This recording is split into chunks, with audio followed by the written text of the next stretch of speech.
Hello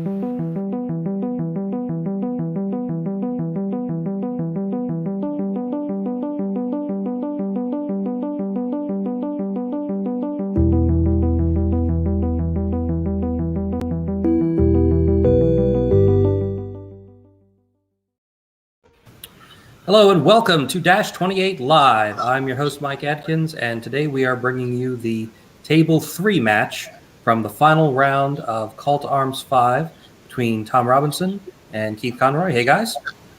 Hey. Thanks for being here. Helping me commentate on this match, we have Patrick Zorallen. Hey, Pat. Howdy. And John Quayle should be along soon-ish. It's snowing outside. Crazy. Sorry. That doesn't happen very often here. And it literally just started. So now I'm totally fascinated staring out my window. Anyway, back to Kings of War. So this is going to be the Table 3 match. I do apologize to everyone. The top table match had to get rescheduled yesterday at the last minute. That'll come up sometime next week along with the Table 2 match. So keep your eyes peeled for those announcements, and we'll have those for you in a few more days. So without further ado, you guys are going to be playing Pillage with 7 tokens, and you guys went for 2,000 point lists instead of 2,300. Is that right? You just felt like playing a smaller game, or? I had 2 lists, but I wanted to decide between things. If I can see on my mind, so roll the d6 and ended up that would be lower. So. Okay. Yeah. I had a 2.3k list. He had a 2k list, so 50-50 day. That's fair. Cool. All right, so let's talk about your lists then. Keith, could you talk us through your herd list? Sure. So this is the list. We can barely hear you, so make sure you talk loud into the mic. This is the list that I brought to the 2 boards of Lycans, 1 with Dwarven Ale and 1 with Brute Strength. 2 Beasts of Nature, as they come with 7 attacks and wings. A Druid with Conjure, Staff, Bane Chant, Mounted. Another Druid with Shroud of the Saint, Bane Chant, and Mounted. And finally, Moonfire. All right. That's 11 drops and 16 unit strength and 2,000 points. Pretty good. Now let's pop over to check out Tom's list. Tom is playing Undead with Jarvis. So they're not the bad Undead, they're the good Undead. All right, could you walk us through your list, please? Yeah. So obviously from the top you've got Jarvis, which means I'm therefore the good guys in this fight. I've got 2 regiments of zombies, because who needs unlocks? Me, because it's undead. 2 troops of Revenant Cavalry, because they are still some of the best shots in the game. 3 hordes of zombie trolls, because I think they're very much like a maligned unit, despite the fact they are horrendously cheap, hard to kill, and a cool unit which you never see. So yeah. I've also got a horde of whites with the Blessed of the Gods to make an already killer unit slightly killier, just to push them over. Then I've got all the characters. So I've got a Revenant King who's mounted with Surge 5. I've got 2 Lich Kings, one with Drain Life and Boots of 7 Leagues, who we can march and shoot, so like a poor man's Morgoth. Yep. I've got a second one with the Conjure Staff and Drain Life 6, so that, again, just to bump up the casting ability. And then I have a Necromancer with the Tomb of Darkness, the Aura for Vicious Zombies, and then Weakness 2. So it gives me a total of 42 Surge with a reroll. All right. This is why everything's shambling. This is the entire part. This is the plan. See what happens. We're going to see some 18-inch surge charges from zombie trolls or something like that. I can cover like 20-inch across the board fairly reliably. All right, cool. That's 13 drops with a total of 18 unit strength. Although for scenarios like Pillage, it usually matters more like how many scoring units you have left alive at the end of the game than how much total unit strength you have. And now, thanks for going through your list, guys. Let's pop over and take a look at your Universal Battle Table. So this is the standard map for round 6 that everybody's been playing on. You guys are playing Pillage with the set number of 7 tokens. And we can see where you've deployed them with those red dots. Pat, you had a couple of questions about the token drops, I think. Yeah, hey, John. I was wondering who dropped the first token, and because first of all, it's kind of an interesting arrow pattern, but over on the right side of the board. So I was wondering who dropped what token, if you remember. I won the roll for first drop, and so I placed the first one on top of the hill in the middle. Okay. And then the 3 to the left are the ones that he dropped. the 3 to the right are the ones that I've got. My Okay, so thought- you're the one who wanted to fight on the hill then. Yes, on the mega so hill. one flank I don't have to worry about him surging into, and then I can try to excel, hopefully. Not gonna work. And then try to guide the other flank. Because that's interesting, because normally herd are the one who want to spread out rather than put up. So I feel like Surge is already making you change the way you would normally play. Absolutely. Or do you normally like to do the flank denial type thing with your herd? 90% of the time, I'll make a battle group of a beast of nature, lichens, and harpies, and put them one on each flank in a smaller points game. But with this list, you'd just be able to point and click and start picking them off. So we did have a question from the stream already, and that was Tom. Did you put the wrong boots on your lich? Yeah, well, they're the same points, so they're right next to each other, but we've talked about this various times, so it's march and shoot. Okay. Okay. So the boots it's written on his name because obviously that's the easiest way to do it. Right. Why would you ever scout your Lich King? That would make no sense. Sure. Slightly mislabeled boots, but that's all right. Okay, and then the terrain here is kind of interesting. We have some height 1 hills in a few places. Like the big hill over on the right, I think is just height 1. Yeah, and the 2 corner ones are height 1 as well. And the 2 corner ones are height 1. We're no We have these large right, which you guys clearly known as crossing a river at any point during this game. That's Can't cross running water. The center that's an actual piece of blocking terrain on top of the hill in the middle. There's a couple of obstacles. How much of the obstacles are you guys playing as obstacles? Are you playing all the rubble or just the one wall part or what? We haven't talked about it, but I guess you can do just the. I mean, it doesn't really bother to me because I'm shambling, so I'll just walk over. And he mostly will land on it if he has to. So I'm not even fussed. I'm going to say just the actual wall bit rather than the separate call on the rubble. Okay. So just the column, not the rubble. Yeah, just the actual one solid wall piece, not all the little bits and pieces. And then these big rock formations are height 9 blocking that kind of section off the corners of the board there. Other than that, the rest of it's pretty straightforward. All right, so moving on to talking about deployment, we've got Keith across the top. Keith, could you walk us through your deployment starting in the middle of the table and working to the right? Sure. So I have a troop of harpies to. They were placed early on the third or fourth drop to kind of screen what would be coming over the other side of the hill. With a beast of nature right behind it. Hopefully, fingers crossed, enough that I don't give up any flanks and he's pivoted enough. A horde of lichens with headstrong that are right behind them. Or to the right of them, and then a druid with conjurer staff and enchant 2 behind them. And Go. He's not playing anymore. No, I'm out of here. Rage quit mid deployment review. So I'll keep going through it. So he's got another troop of harpies. When he comes back, I'll let him in again. Oh, here he comes. That's all right. It's like technical issue. I didn't even get to finish my drink before I raised it. It's okay. So a troop of harpies and a horde of spirit walkers behind them. And then to the right, another harpies troop screening another horde of lichens. These ones with strength. And then the druid or shroud of the saints is right there. A beast of nature that's definitely not bait. It's not bait at all. Don't worry about it. Just hit that charge because nothing bad will happen. And Moonpie right behind him. All right, great. And Tom, your good guy undead are across the bottom. Could you start us out over here with your Rev Cav in the middle? Yep. So Rev Cav troop on the flank. Horde of zombie trolls in the middle. Then I've got Queen of Zombie Trolls in Necro at the front and Jarvis in the back. Another horde of zombie trolls, and then a normal regiment then, because they're going to go sit on that token.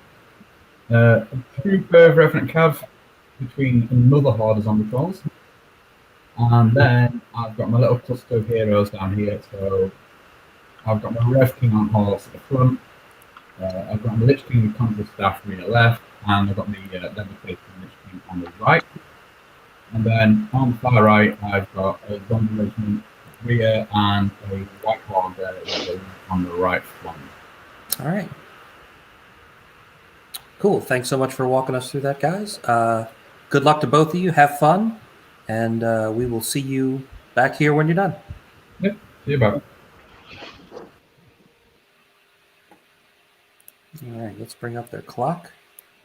They're playing on an 80-minute clock because, again, they're only playing with 2,000 points. Mm-hmm. And we're about to see their roll for turn one. So, yeah, Pat and I were kind of chatting about their deployments as we were watching them deploy. And I don't know, Pat, would you summarize it as we wish Keith had spread out more, basically? Yeah, I mean, well, Keith has feels like he's given up all his speed and maneuverability by playing a castle formation over on the right side. Because if he deployed a single werewolf on the left side of that river, he can move 18 inches and turn and threaten that flank and start envelopment. But I think he's just afraid of 42 Surge. And the thing about 42 Surge is, like, really he only has 20 Surge that can get to that left side of the flank, because that's where the Necro and Jarvis is. Actually, Jarvis, I think, he's Surge 8, so 18 Surge over there.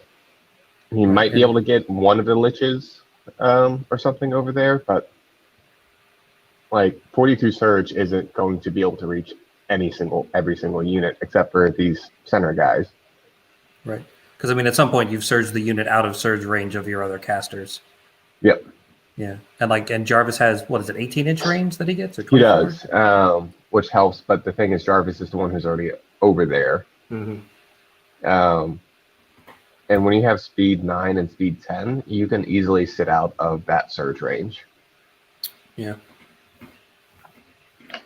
Well, we'll see what Tom's plan is going first, isn't he? So we'll see what he's going to just surge straight off the bat. Go! I'd be surprised if he does surge straight off the bat. I don't think he's given any easy targets, has he, Keith, on the other side?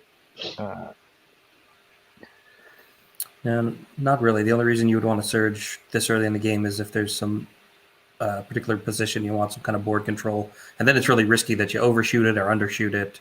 Mm-hmm. Tom doesn't have great units to do a first turn surge either. Right. Yeah. Maybe the Rev Cav, but I could see the sort of thing where, like, you could move the Rev Cav up as far as they could go, and then surge the zombie trolls up so that they, run into like the corner of the Rev Cav so they don't oversurge maybe, and get a couple more inches of movement for them.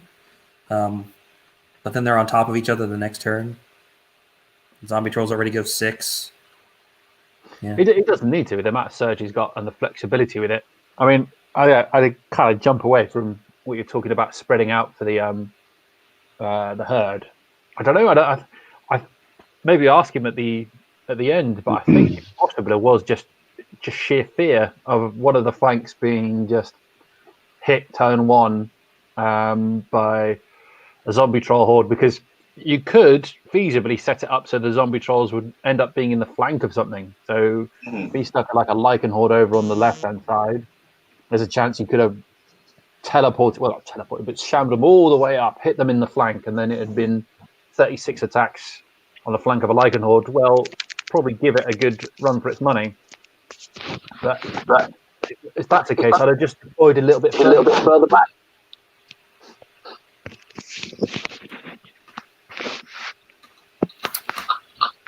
Yeah, I don't know. I think we'll see. There could be a grand plan that Keith is not a bad player, is he? He's not, and he's got good experience with herd, and yes, certainly has played against undead plenty of times. Everybody has. You see him all the time. And you usually learn a lot from it, don't you? As well. Yeah. What are you doing? You're just having a slight meltdown.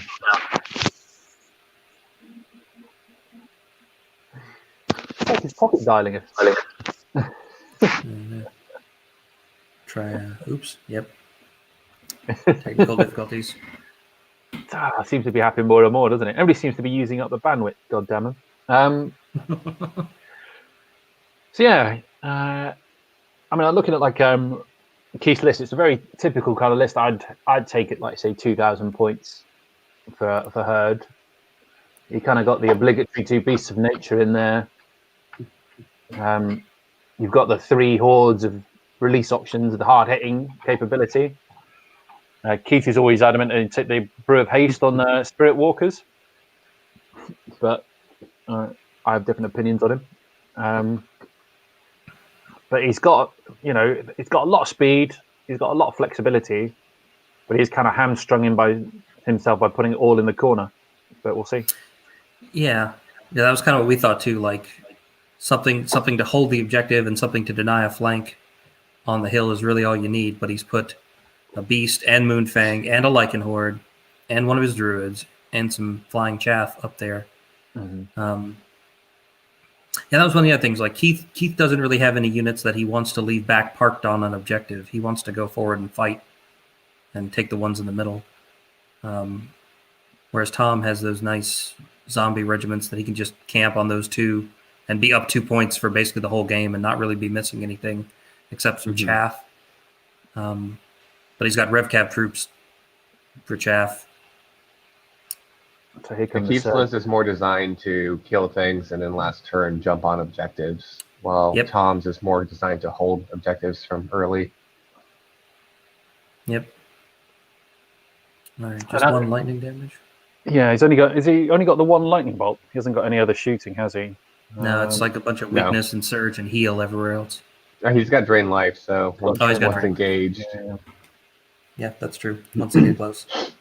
So I'm interested in this white horde that's butted up against the board edge because he can still be multi-charged since all the small pieces are to the right of that Lycan horde. Mm-hmm. So it'll be interesting to see the engagement there. Yeah, they can't see through the forest though, right? The forest is still height 9 there, I think. Yeah, the small pieces can't see him right now, but more of a eventually thing. And they did throw the Rev King up there. So that's a pretty decent piece to ground the Harpies. If that's what he wants to do with it. I think he's using the Harpies to give himself a bit of position with the Beast of Nature. Because I think, I assume he's his charge range at the moment for the Harpies, isn't he? From the Whites. Are they going to be in range of 14? Yeah. So, I mean, looking at like Keith's setup, I think what he's going to do is just hold back quite a lot. I don't think he's got a lot of threat coming at him until Tom engages. And if he feels that Tom's going to try to engage with a long surge, then that's usually only going to be 1 unit. I mean, he's obviously got the Revenant Cav could come in and block up some stuff, but he has to be able to charge with the Revenant Cav to do that. So he might be thinking, well, let's just hold back, see how Tom gets, because I suppose Tom could get within punching range, still be quite tightly compact in his units, and then surge a few in. But he needs to get at least 2 units into combat, I think, with those surges to try and block potential flanks, etc., from the other side. Tom does have a charge with this middle RevCap troop unit on the Harpies that he lightning bolted last turn. If they don't move back or get out of arc. So if he wants to get over there and chaff him up with them next turn, he could. I'd be surprised if Keith hasn't got a plan for those Harpies somewhere. Have either you guys played a game on this terrain setup yet? Yes, I've already played mine. Yeah, I played mine yesterday too. And how did you find it? I liked the map. I think I'm a fan of lots of smaller pieces of terrain instead of a few really big ones. Okay. and I think it's definitely a nice change of pace from some of the other maps we played on this tournament. I played horribly, but I enjoyed the map. Yeah, but you're using undead, so playing horribly, you still probably came out with a tight win, yeah? Is that what it Well, is? no, he was also playing undead, so Oh, right, okay, cancelled each other out. No. yeah, no. But obviously the lists were completely different as well, yeah? No, they were nearly mirror matches of each other. To be honest, like, Really? Oh, god damn it! I can't believe that. we were super duper close. It was one of those, I roll one under what I need for nerve checks, and he rolls what he needs or one over. So after a couple of turns, you're just sort of in trouble when you can't kill stuff. What are you talking about? It's all about tactical play, isn't it? Then, right? It's not down to just who rolls high. No. Anyway, but no, like Lewis did do an excellent flank surge with a gore blight that I didn't see coming. That was a little long, and he needed to roll well to get, and he got that in like turn 2 or 3, and that kind of put me on the back foot for the whole rest of the game. And then I couldn't kill stuff, and it was a great game. It was a lot of fun, but definitely didn't go my way. How about you, Pat? I'm a little biased because I actually designed a version of this map that Tom tweaks for Call to Arms. Okay.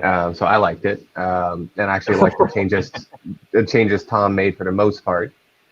The cliff faces on the bottom and top of the right hill, I actually was going to have as essentially a cliff off the hill, not height 9. Okay.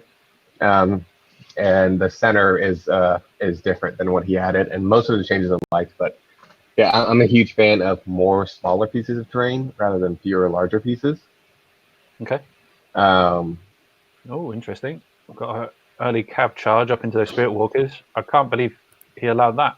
But I suppose Did we actually move on to Tom's turn and I missed it? no, I think he's testing that charge. Yeah. Right. Okay. He probably asked Tom to see if he could be charged. Yeah. Yeah. Okay. And that's not necessarily a bad thing for Keith if that Rem Cat take that charge. Neither one of those units are going to kill each other very fast. The Spirit Walker Horde on the counter charge with Bane Chant has a decent chance of doing it. It's going to do 10 damage, so you can kind of remotely get 8 to 12. So it's not going to guarantee, but it's going to give you a good shot. Yeah. But you've got a flank charge from a Beast of Nature there as well.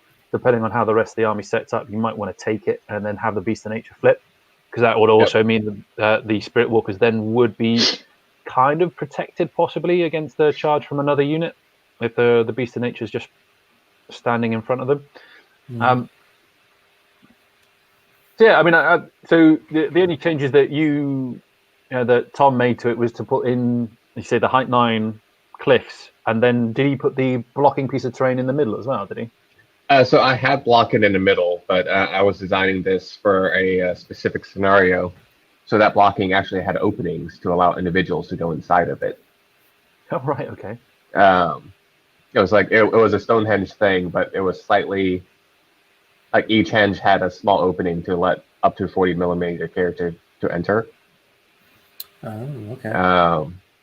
And I also had 2 more obstacles. It was designed around dominate. And because of that, I like what Tom did with moving 2 of the obstacles. And on the left, it was on a 4x8 table as well. So the left side had more stuff. Right. Okay. So no one here read anything into one of the rules committee designing a 4x8 table. That's a one-off thing. Don't want to hear anything about screwing. This is entirely my own thing. It's nothing with RC. It's more of just we're using UB and therefore we have a lot more options. So I wanted to do a tournament on a 4x8. You're allowed to play for fun as well. It doesn't all have to be serious, does it? Yeah. No, I mean, I'm not going to blow Patrick's trumpet for him, but it's in terms of a map, yeah, it's different. I like the fact that they've had different maps so far in Call to Arms. The interesting thing I found with this particular map is that you've got that piece of blocking terrain directly in the middle. Mm-hmm. does give you lots of options, but it does also kind of divide the table quite early on. So you end up with that kind of left and right side, although in this particular game you don't have much left. Yeah. It's interesting though in this game because Tom Surge has made Keith afraid, so now Tom has essentially forced Keith to get into a brawl with his list, and Herdu generally don't want to be in a brawl.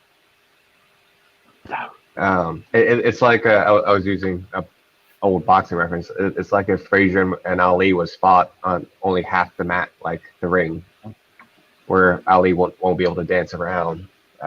You're playing right into Tom's strength by playing only in half the board.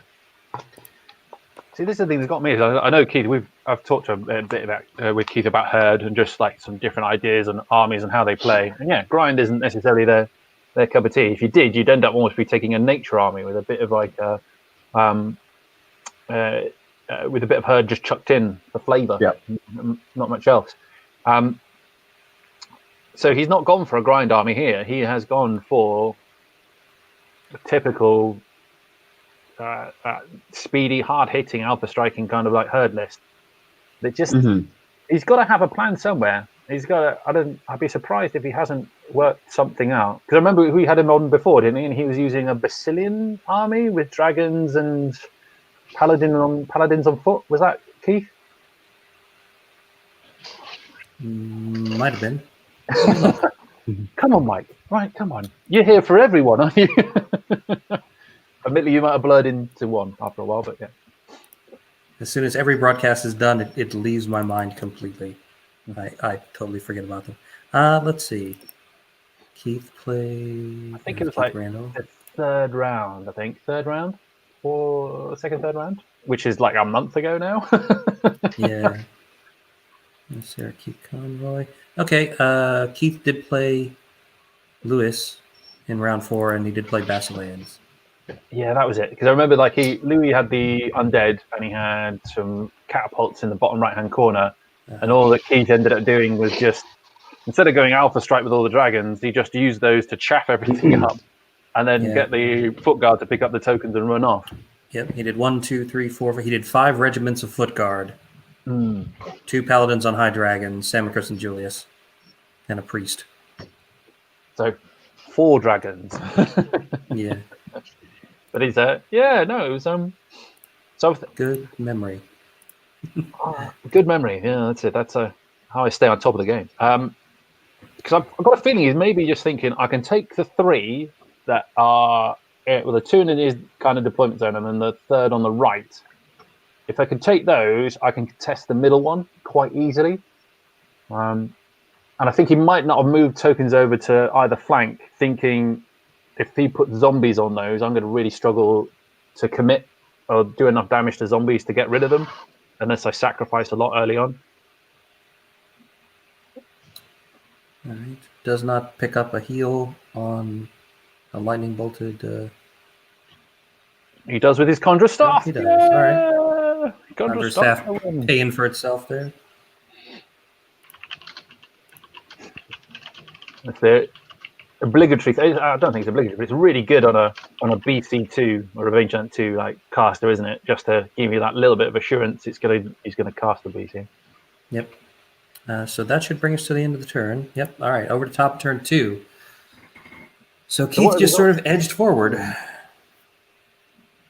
He's given the knights. So the Revenant Cav have got in the middle. Have got a couple of options, haven't they? They do. Who can they see? Can they see? They're on the hill. Their leader point is on the hill, so they can see basically everything. So we know they can charge the Spirit Walkers. We know they can charge the Gargoyles, and I think Keith set it up so that there's not a big enough gap for them to get through.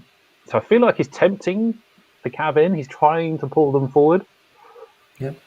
Well, the thing is, if the Cav charge forward, unless Tom surges the rest of the stuff, they're not going to be in position to really take advantage of that chaffing. So, I think that's why Keith's doing it. Yeah, definitely. The other Cav can't see because they're behind the hill. Yep. Hasn't left the Beast of Nature in range. right? And yeah, the RevCav troop on the hill in the middle can see the flank of this Harpy troop, but yeah, I'm not sure that they would be able to fit through to hit like the Lycans in the back. They probably could get in on the Spirit Walkers, but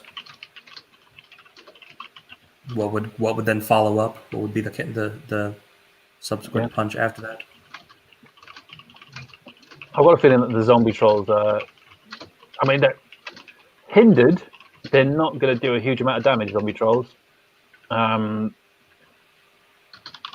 not a bad unit, are they? Considering like what their defense 5, nerve 18, aren't they? Kind of flat. They're dash 17. the most solid unit, essentially. Like they're they don't do any one thing super well, but they do everything solid. Yes. Yeah. And for the points, they do Yeah, everything. especially for the points. They are really cheap at 190. And then when you add in the vicious, they become above average on the damage front. Yep. Yeah, Tom was saying that he took them because he liked them, but he didn't think a lot of people were that into them. But I think me and Pat both are kind of team zombie troll. Team zombie troll. I like At them. the same time, though, I haven't seen very many people take him. So I mean, I think he is correct on that. Yeah, I mean they're not super popular, but I think that's why I like using them, because you show up and your opponent sees you're playing undead, and then they look through your list and it's like, well, I don't see any Soul Reaver infantry. I just see zombie trolls. Okay, maybe you're not the worst person. I also really like the models. The zombie trolls are beautiful models, and Yeah, they are. Yeah, no, they were really fun to make. They're very heavy though. You got to be careful when you're painting them because they are solid pewter. yeah, Imagine the pain of them actually put like 6 of them on a horde base as well, aren't they? You're literally like. it definitely has a very hefty weight to them when you have a horde of them. Yeah, I've got 5 on a base, and I have a piece of terrain, like very thoroughly glued to the base, so I have something to like pick it up and get my hands under it to pick it up, because like you can't just pick it up from the top. It's too heavy. You need some support. It's one of those ones that you want to have a template for, so you can maneuver and put them in the right position, and then just bang. Yes. I don't want to have Yes. to keep stuff in this. Exactly. Just move them once when you're done. Don't think about it with the unit. Use the empty. Use the empty to figure it out. All right, so it looks like Tom maybe is going to take that flank charge. You might as well. The Lycan horde isn't guaranteed at all to kill a RevCap troop. That's the headstrong one. Mm-hmm. So you're looking at roughly 6 damage on average, so 4 to 8, even on the high end. It can be Bane chanted. Yeah, quite they easily. can be Bane chanted. Yes. It can be Bane chanted, but then you're kind of stuck with like, okay, so do I commit the Beast of Nature into it as well to make sure they die, or do I send the Beast over to hit the other RevCav that he's moved up on the hill to hold them back and went out in the grind? I mean, even with a Bane chant, though, you're looking at between 6 and 10, which is very fluffable. Yeah, it is. Yeah. And he hasn't got anything else that he can put into those guys. I mean, you take the charge on the Harpies in the flank because you've got a better chance of killing them. It's still Rev Cav. You could still miss because they're on 4s to hit, but you've got a pretty good chance of killing those and reforming. I'm not sure what he's doing with the left-hand Cav, though. Do you, These guys? Yeah, I don't know. So I'd imagine he's at least going to surge with Jarvis. Not necessarily to get him in, but to make it so, because you don't want that left-hand Cav to be charged by Lycans and the Beast of Nature in order to just have them get around your flank that easily. Pushing them forward would put them in a better position. The only thing that irks me a little bit about that is he has set them up so if he does surge, he'll end up hitting the blocking terrain. Oh yeah, he's doesn't have that quite aligned properly. I'm not going to be picky, but he's doing the same with the zombie trolls, as you pointed out. They're just kind of going, just squeeze up against the wall a bit more. Okay. Yeah. And they don't even really need to be that close because there's space between them and the other zombie trolls, and it's not like he's denying the Beast of Nature a flank charge by being too close because he's still in the front. I think are the Spirit Walkers in Ark, are those zombie trolls? No. They're not. So I think he was possibly trying to maintain that. He still has about another like half an inch and still keeping out of arc though. And he's an inch out of their charge range as well. Nope. They Rev are King, they are 14. The Spirit Walkers 14 are 14 with haste wild charge. and with wild charge. Oh yeah, so I guess they would be 15. they're really good. I mean, they benefit with so many items. I mean, you know, you're going up to like 6. Well, basically, and if you've got to worry about them charging you 17 inches away with a horde that hits on 3s with 30 attacks. It's just horrible. And Yep. Nimble is really good. We've seen Nimble's really good. I mean, just Brewer Strength on them is really good. Not Yes, that, you know. I remember that Nimble on them is really good. Yes. Why do you remember that, Mike? I just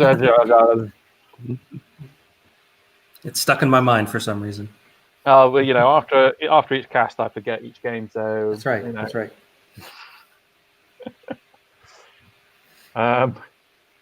Yeah, so Tom's been really cautious here. He had possibly the chance to tie down the right hand flank with the Rev King, but I think what he's trying to do is reposition him to possibly then start threatening the left hand side and trying to ground either the Beast of Nature or even the Spirit Walkers.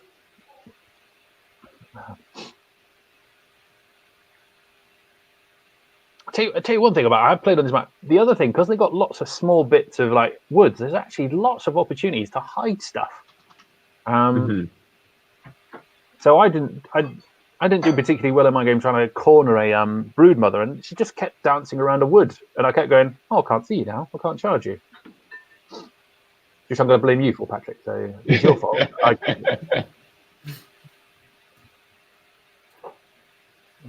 So that wood that the Spirit Walkers are on, it's really interesting because you can't anything on the left-hand side of the wood can't be seen by anything on the lichens, the Beast of Nature, and it'd be something you could easily miss, couldn't it? You go, oh, hang on, no, I can't see you.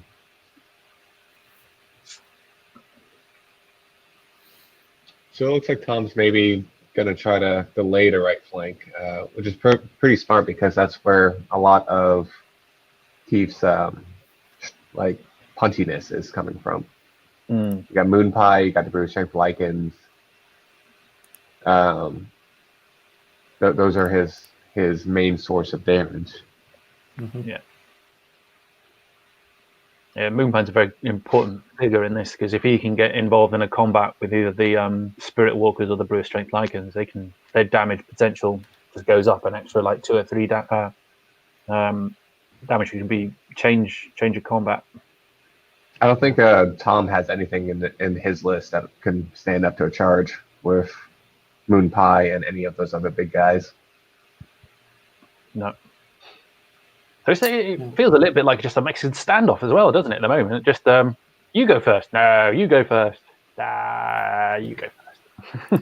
I did notice that Tom has moved this zombie regiment up next to the whites, and now it's out of 3 inches of the token. Tempt him in.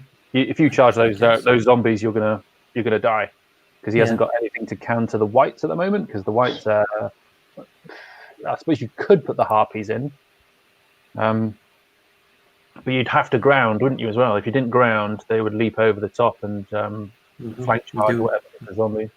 Yep. The zombie trolls or the zombies can back up 1 inch and immediately be capturing that again. So yeah.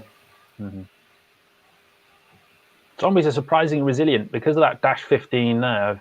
You know, if you don't kill them, you can get them out of the way, which is great for chaff. Yep. Yeah, and their defense is only 2, but again, like you're just looking for something that doesn't have a lot of attacks to stand in front of for a while. Yep. Even a good alpha strike unit like those lichens, they could run in and go, "Oh, I've only actually hit 9 times because I've rolled particularly badly." And then you go, "Well, actually, that's only a 6 to kill it." And then you roll 5, and you're like, "Oh, I've just been held up by zombies." Yep. It happens. It happens. Yeah, those 14, 15, 16 breakpoints, a lot of people like to pretend that they'll instantly die to anything, but I mean, even a 14 can hold up a lot of units one-on-one. Just, you're relying more on luck than than most things, but especially like the defense 5 ones, the zombie trolls in regiments. They're really good. But I think they're nerf 14, aren't they? Flat defense 5, really good. mhm.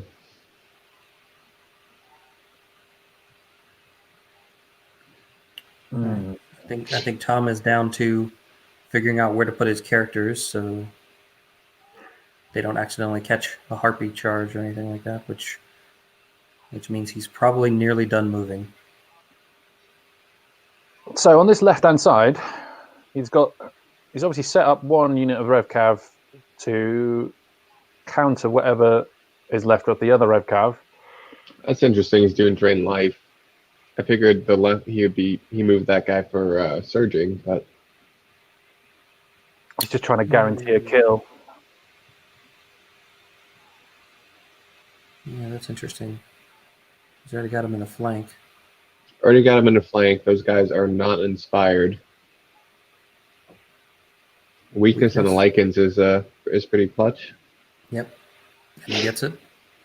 So at this point, I'm guessing he's going to lightning bolt these other harpies and see if he can clear the chaff out entirely. Yeah, 100%. You'd want to. If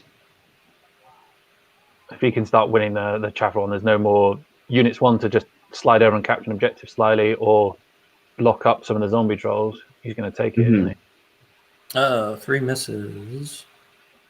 This is also a time where, as Keith, he's so used to playing these harpies as chaff, but he doesn't really need that, and they don't need to be in front, considering Tom doesn't have anything over.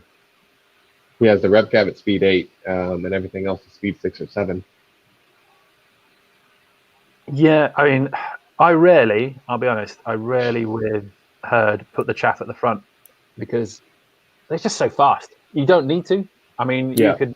Ooh, get them in. that is only 3 hits from the red cav. They're not inspired, so he gets them. So it gets him on an 11. Yeah. Still, very nearly did not. So the dice balanced out. It just made it more interesting.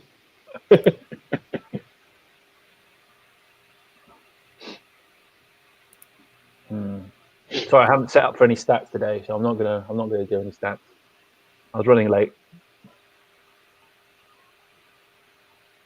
So we could just make them up as we go along. Yeah, Tom, you wrote too many 11s on your nerve tests. You cheat. That's 2 turns with no surges cast. That's the only stat that we're going to keep track of. yeah.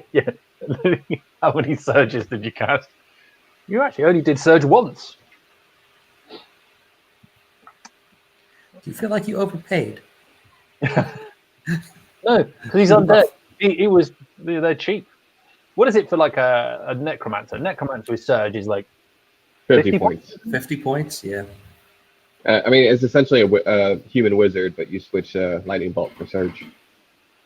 Yeah. And the thing is, it's definitely not a waste because it meant that he castled up.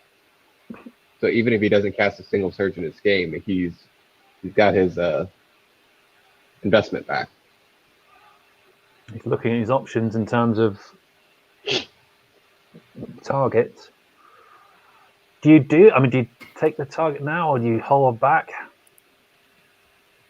Oh no, but I think that was the only combat on the table, so that's going to bring us to the bottom of turn 2. I mean, at this point, those guys are weakened. If they charge anybody, it should be the rev calves to the left, but that's also, they're not going to kill. Yeah, and he can't double charge the rev cav on the left either, can he? Because he has to the far left, sorry, because the terrain's in the way. Yeah, that's probably why Tom had done it in the first place, is so that he couldn't get 2 units in. Which is He'll at least be safe for a couple turns from being flanked or rear, as long as he also deals with the rev cap tube up front. But honestly, at this point, I feel like those werewolves just kind of bugger off and go to long flank. But again, those red cap troops are kind of preventing that. So you would have to move the beast in. I think if Keith moved those harpies there, he's thinking about the zombie trolls coming around the back of the blocking terrain and getting into Yeah. the back of the lichens. With one pivot, I don't see how that happens. Well, the zombie trolls, yeah, Yeah. they're not quite at the same angle of the Rev Cav, are they? If they'd have been slightly over, he might have been able to do it. He might have been able to do it with the ones in the middle, but it would be touch and go. And so It's really, quite 48 surge. if you charge the lichens into the left ref cab and pop the beast of nature over the top of them, that threatens the entire back line, and the only thing that can really get them. I mean, these back zombie trolls could get that beast of nature with how much search he has, but that's actually decently tight because a 90-degree pivot would hit the rev cab first. So you have to rely entirely on surge for movement. There we go. Keith has allowed him to change the facing of the left-hand rev troop, so they're no longer blocked by the blocking terrain going forward. Okay. Does mean you can double charge it now, though. Yes, it does. Yeah. I would take a double charge on those guys. I think because Yeah. well, we've got to worry about the rev cav on the left. Yeah. But I think he's got time. I think you could back off the Spirit Walkers and still be happy. Yeah, but if you're going to do that, you don't necessarily need to just throw these harpies in the middle up to get in the way of everything, right? If you're going to back off. If he's taking the left-hand charge, I would honestly focus on getting past on the left and not advancing in the middle or the right. I think. Oh, there you go. So I think that's the reason why he's not taking those, unless he now puts the Beast of Nature into the left-hand side ones. Yeah, that's not bad. I feel like doubling up is safer. It is. Even with Bane Chant, with the weakness on him, he's probably not going to kill that rev cab troop. Yep. And the thing is they can't see anything. The rev cav troop are doing a perfect job of just blocking sight because the lichens, even if they backed off slightly, would they be able to see much on the right-hand side? I don't think the lichens would be. Just not the very zombie much. trolls. That's also an arc. Yeah, just the zombie trolls on the center hill because they're taller. If they're half on the hill, I can't quite tell if they are. But no, They're everything not else right would be now. covered. Yeah, everything else would be covered by something else. I feel like I would have backed up the Spirit Walkers. I would have put those middle harpies into the front of that middle Rev Cav troop, and then I would have double charged the Rev Cav on the far left with both the lichens and the beast. Has that Beast of Nature on the right-hand side got any targets? Can you see that rev cav as well? Just out of interest. I think it's too far. Too far. Yeah.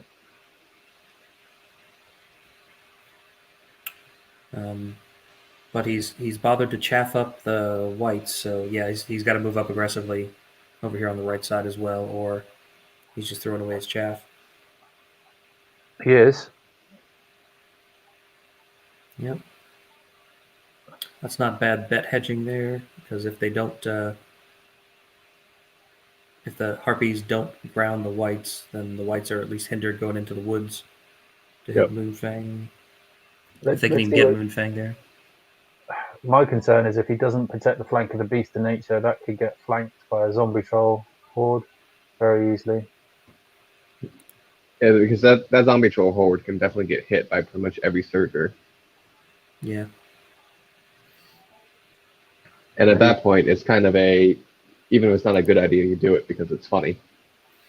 Yeah, and he's got but Keith has turned it a little bit more, and I don't think they're gonna. Yeah, the only threat by doing that is that the whites don't get grounded by those gargoyles. Yeah, they can hit the beast in the flank. Hindered, but flank. They take it. What's that? Elite. Fours and threes. Yeah, with elite. So. Yeah. But that definitely does make it so that the zombie trolls can't move forward far enough to turn and get into the flank of that beast for a long surge.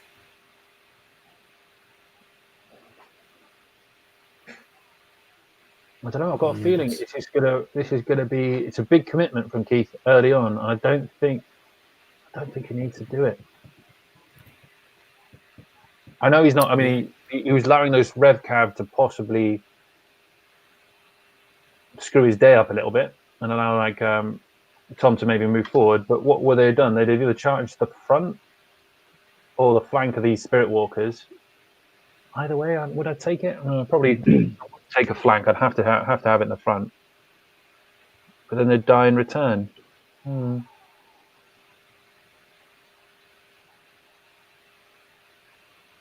Let's see. You never know. Tom might roll terrible dice on surges. We've all done that. Just like roll forward and go, I just need 3 inches. I've got 16 dice. Oh. Somehow I moved backward an inch. I don't know how that happened. I'm just that bad at it. Reverse surge. You roll Gone 6 the wrong ones in way. a row. That's it. You're going backwards. Oh, I had it in reverse. God damn it. Stupid manual transmission surge.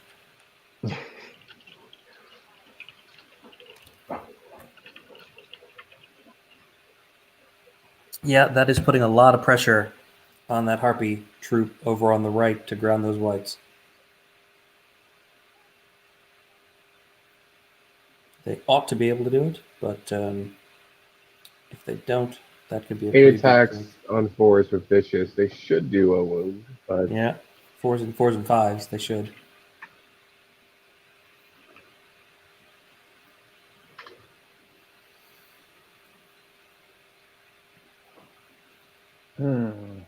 But if they successfully ground the whites, then that is going to put Tom in a very difficult position over there. I don't know. I mean, he's going to kill them in return. Where do the Moonfang and Beast of Nature go after that? Because they want to be supported by the Lycans. I mean, the zombies could easily just go into the flank of those what they called harpies. You disengage the whites and move them back if you wanted to, so they're no longer threatened by the Lycan horde at the top. They'll happily kill either Moonfang or the Beast of Nature in one turn, unhindered.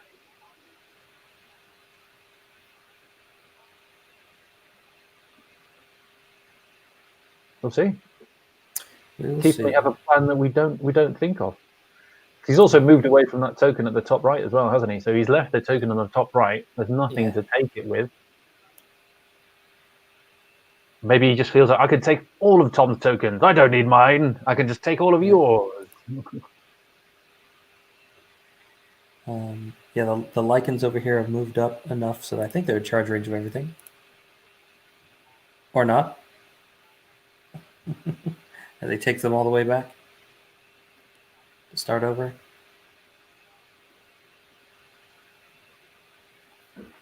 And Lycans are speed 9, yeah? Oh, yeah.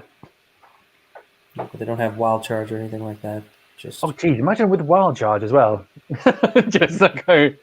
I'll give him real haste. 23 inches across the tabletop. Woohoo! I feel like that's one of those good questions. Like, if you're not completely sure about the unit, just ask if they have wild charge because, better. Come on. Right. How many times have you been caught out by wild charge, Mike? More than once. Pat, have you been caught out by wild charge? honestly, I don't think I have, but I have been caught out by Ogre Hunters being speed 7 and 6, so I feel like that's even more embarrassing. That's it. It's on their profile. Oh yeah. Yep. That's much easier to see than Wild Charge. So I haven't necessarily gotten charged by a unit that had wild charge that I've forgotten, but more than once I've accidentally moved something into charge range thinking it was out because I didn't ask if it had wild charge, and then they just rolled low enough that it didn't bite me. But it's happened more than once, and I'm like, I really should have asked because. Don't worry. To put it into context, I always forget wild charge all the time, all the time. And my regular opponent in real life, he runs a Northern Alliance army, probably a third of the time. So considering every single unit, apart from maybe the ice elementals, has wild charge, the number of times I've gone, right, they're just over 10 inches away, that's perfectly fine.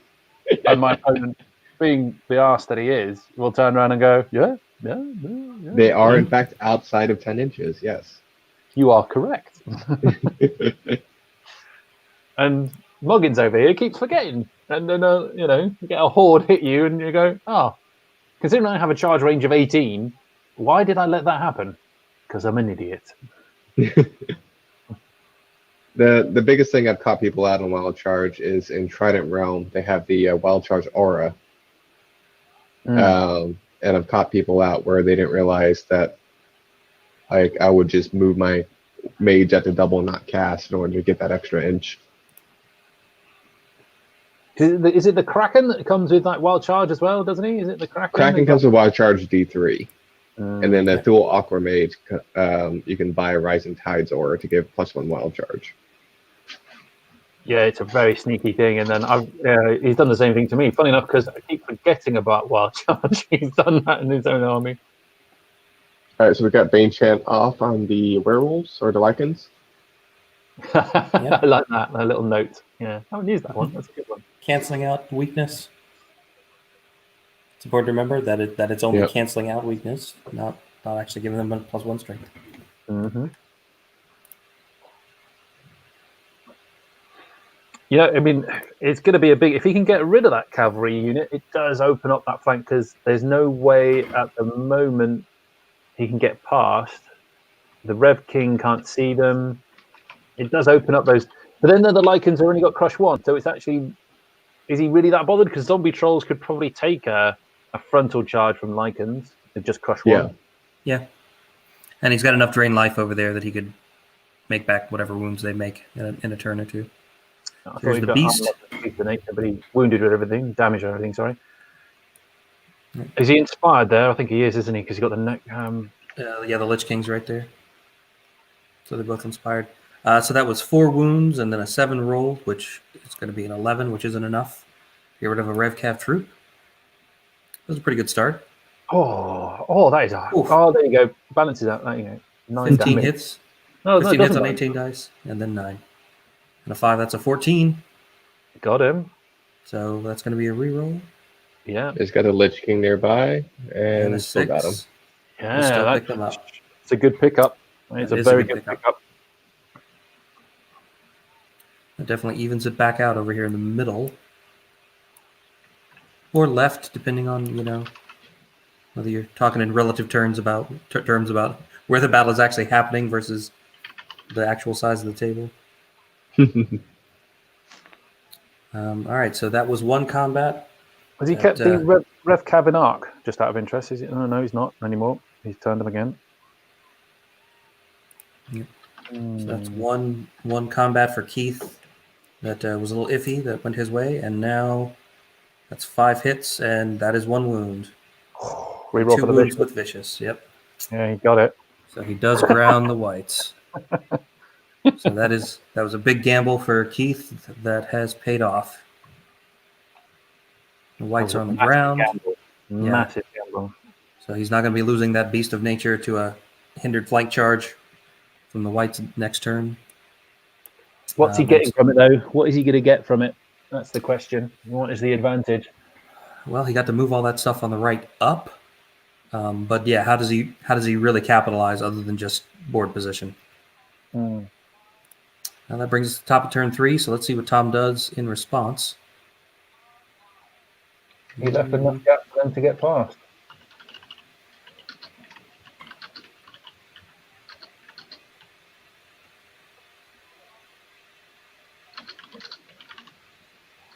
He's. I think they're being very gentlemanly about this. I think what's happening is he's allowing him to move the Harpies to stop that from happening. Mm-hmm. Which I think is fair, because Tom may have put that unit a little closer to that blocking terrain than it was supposed to be anyway.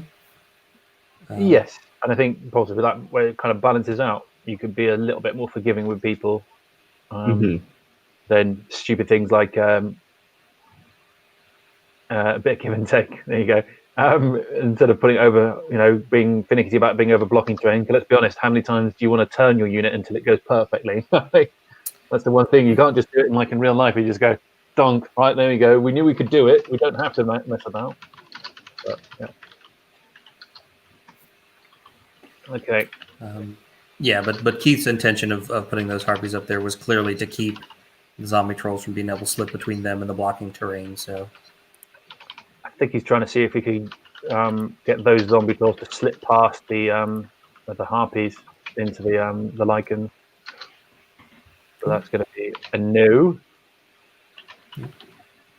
shout out to everybody currently playing in person down at Siege of Augusta, possibly watching this later. We've got a tournament going on. Oh, that is so unfair. Good luck, guys. Hope everybody's staying safe and far apart. Can you just check those zombie trolls, see if they've actually been able to get... Oh, look at that. Has he got a tunnel that he's been able to find? No, he does. They can just slip through, but he needs 1, 2, 3, 4, 5, 6, 7, 8, 9, 10, 11, 12 will touch the corner of the unit. So if he can get Surge 12, and he's got one Lich King over here, close enough, that can easily get range if they get him close. I was thinking he might want to use that Lich King just in case to drain life the Lycans and then heal up the Rev Cav, because this is the other thing, isn't it? If you don't kill a unit in one go, they'll just drain life it all back. Oof. All right. Yeah, so he moves Jarvis over on the hill, and then he'll be able to see over the zombies because that zombie troll is off the hill now. Yep. Yep. And then that's Surge 8. The Necro could be Surge 10. He could start with the Surge 5 from the Rev King back here if he wants to. Yep. I guess it just depends if that Rev King has other things to do. Yep. Which, given how the far right of the table looks, he very well might. So I think one of these zombie troll... I think the center zombie trolls are going to be hindered because they came off the wall, but really one of them ought to be able to polish off that Harpy troop on their own. I think that's more of a table positioning, reforming kind of double charge than a really needing a double charge. No, it's just guaranteeing it. The last thing you want to do is one of those zombie trolls hit the Harpies and then the Harpies don't die. Yeah. Bad roll can always leave you out. Is there any counter on the right-hand side if Tom does get those zombies into there? He might be able to get it with that Beast of Nature. What about the Lycans? Are the Lycans going to be in a position to possibly get... No, they're gone well out. Yeah. That's the terrible thing about, or the scariest thing about this, is the zombie trolls do make it. They're going to be out of arc of the Spirit Walkers, and then the Spirit Walkers are just kind of looking at two hordes of zombie trolls. Who do you Bane chant? You just go, well, you got two, but yeah. At that point, the Lycans and Spirit Walker have to try to take the center. And then I think you move to Beast of Nature. So yeah, the Beast of Nature is not going to be able to reach because what will happen is they'll slide across as well, won't he? So the zombie trolls will slide out of range once they hit. Yeah. That's tough. Mm-hmm.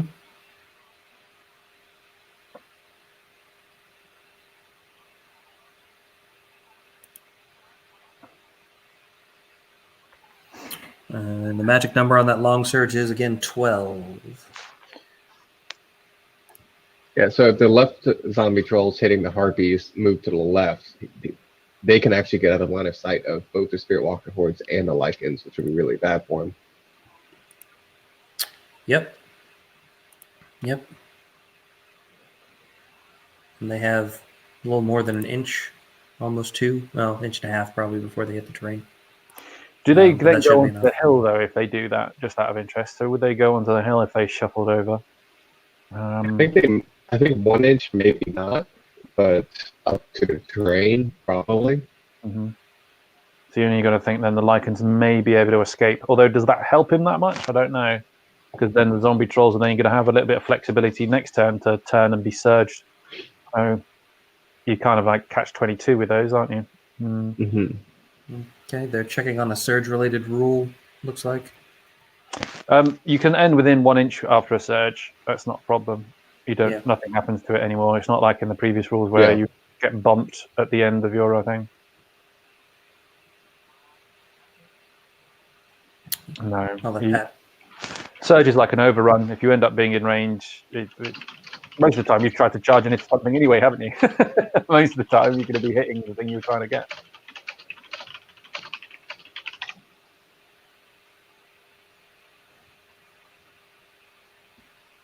I'm guessing that's what they're asking about. Because there's no longer the kind of bump, is there? There used to be a bump at the end of surges where you would get out of an inch, wouldn't you?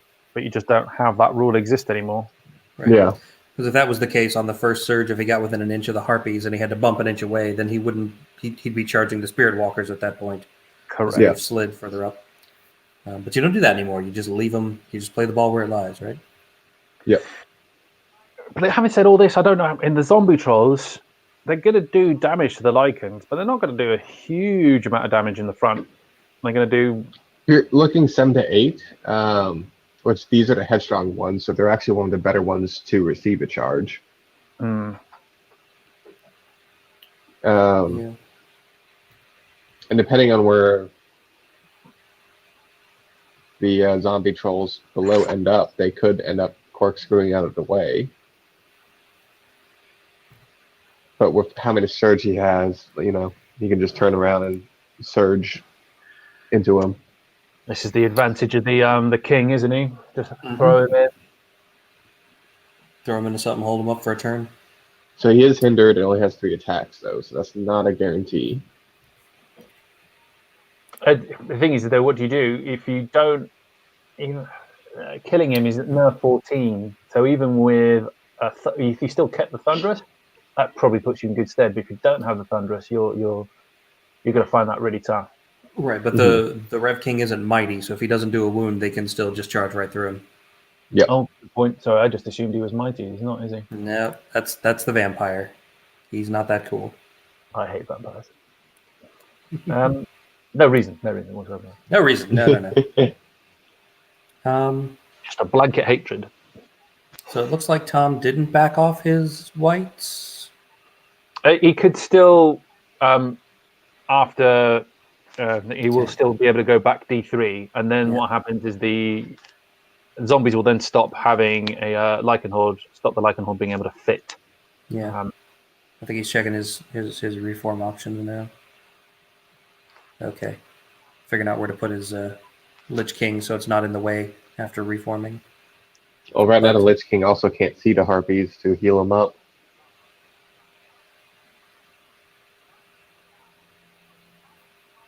I see what you mean. Yeah. Sure. They're going to life leech one anyway, aren't they? The whites. So it's not a big. I mean, what's a Beast of Nature and Moon Fang going to do? Probably 7 damage, something along 6 that. or 7 together, yeah. It's only 13, so 9. Yeah, probably erring towards 7 because of the vicious. They could get really unlucky and completely mess it up, and you're not likely to kill the whites. They are likely to. Yeah, he can't reform the zombies the way he was just doing, unless he backs up the whites after combat, and then he'll have to make sure he backs up far enough. He only has to back up an inch, doesn't he? All he needs, and then he'll be able to turn the zombies either at a slight angle or all the way. So what do you do then? Do you I think possibly you'd maybe go for the all in and then go right? Well, if I Bane chant the Beast of Nature, because you could do that with the mounted druid, and then attack. Again, I remember saying this is that if a bit unlucky, the werewolves, the lichens won't be able to do it. There's not going to be much over on the right hand side to deal with those 3 hard hitting units, so we might be able to take the whites and the zombies there. Especially with those zombie trolls now going all the way over onto the left. So that'll be interesting. Yeah. He said shooting, and then he moved his other zombie regiment away from their token a little bit. Over here. and the I think bottom. there's a bit of give and take, and there's just blatant cheating, right? Like straight away.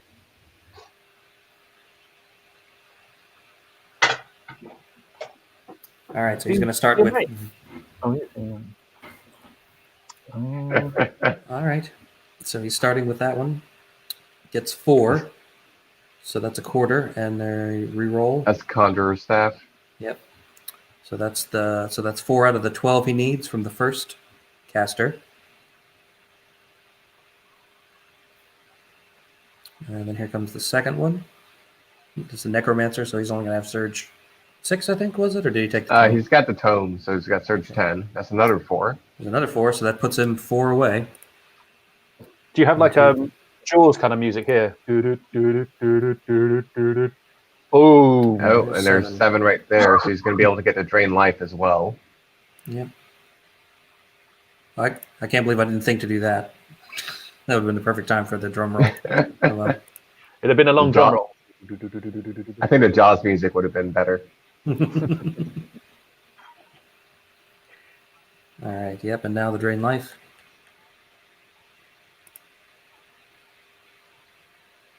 Only 2 on the Drain Life, and only 1 wound. Yeah. Gives a chance to the Beast of Nature.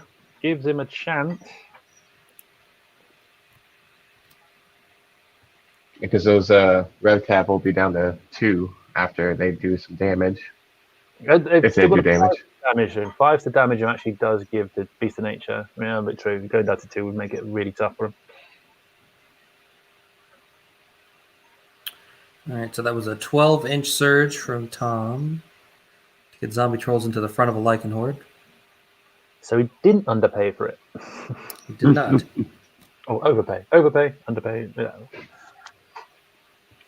And on to combat. So here's some Rev Cav on the Beast. They got their 1 damage. That's all they need. They did. And that'll life leech 1 and ground it. Yep. And it's fine. All right. 8 hits, 5 wounds.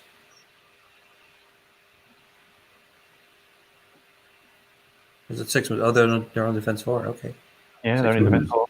That was up to 7, and he rolled a 9. That's a 16. Is that a waiver? That is a waiver. But does have the they're Headstrong.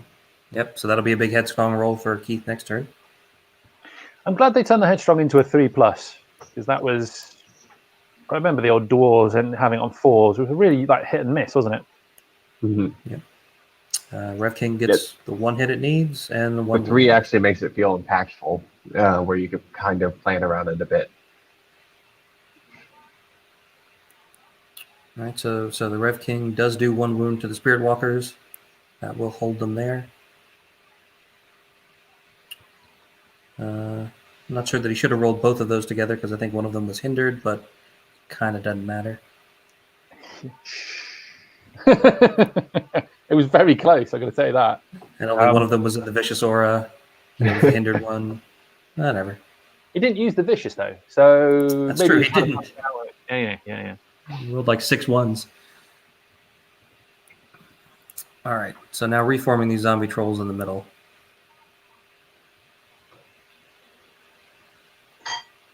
Has to set them up so that they're not all stuck in traffic next turn.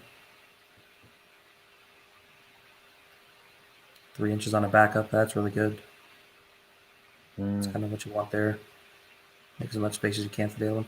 He's left them overlapping just a touch there. Give and take. Give and take. He'll let him, He'll let him bump it. So there's the whites with elite. Forgot to roll his elite. So I think it's fine, but Except 3 more hits. I just thought about the Spirit Horde being able to disengage. That might have put the other zombie trolls in arc. I don't think it'll be that far.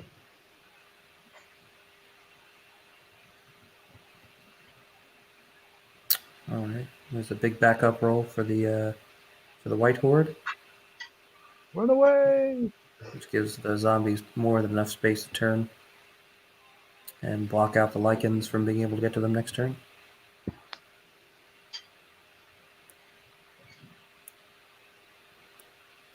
All right, not a bad turn for Tom.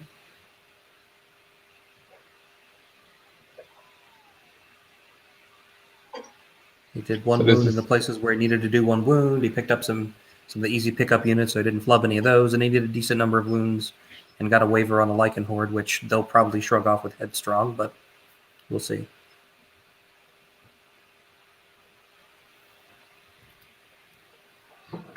Yeah. This is going to be an important turn here, I think. Yeah, I think this is make or break for Keith. Uh, So I mean, at this point, I think you go ahead and just try to clean up the right. I think so. Because, and like maybe even charge the beast and moon pie into the whites and the lichens into the zombies. Mm-hmm. Try to take out the Rev King and then try to Bane Chant / heal the lichens with Headstrong. It really depends on that Headstrong roll. Yep. That's I going to don't be know big. if I'd Bane Chant them. I think I would Bane Chant the Spirit Walkers. I think the Spirit Walkers would benefit from killing. I don't think Bane Chanting those werewolves is actually going to give them any real chance of killing him. It just doesn't. Oh yeah, I forgot their weakness right now. They're not. Are they weakened? No, that should Yep. go away. I don't think he cast Weakness last time, did he? Didn't No, he he cast didn't. Drain Life? Oh wait, no, yeah, he surged with them, so they shouldn't be Yeah. weakened. So both He's those still tokens should go away. Yeah, double Bane I- Chant. I will bring that up for the Headstrong roll, though. We'll have the drum roll going for Keith rolling Headstrong. You're gonna have to keep Yeah. clicking it. They're taking their time. Yeah. Drum roll now. No. Drum roll now. Maybe. People want to see it. Give it to us.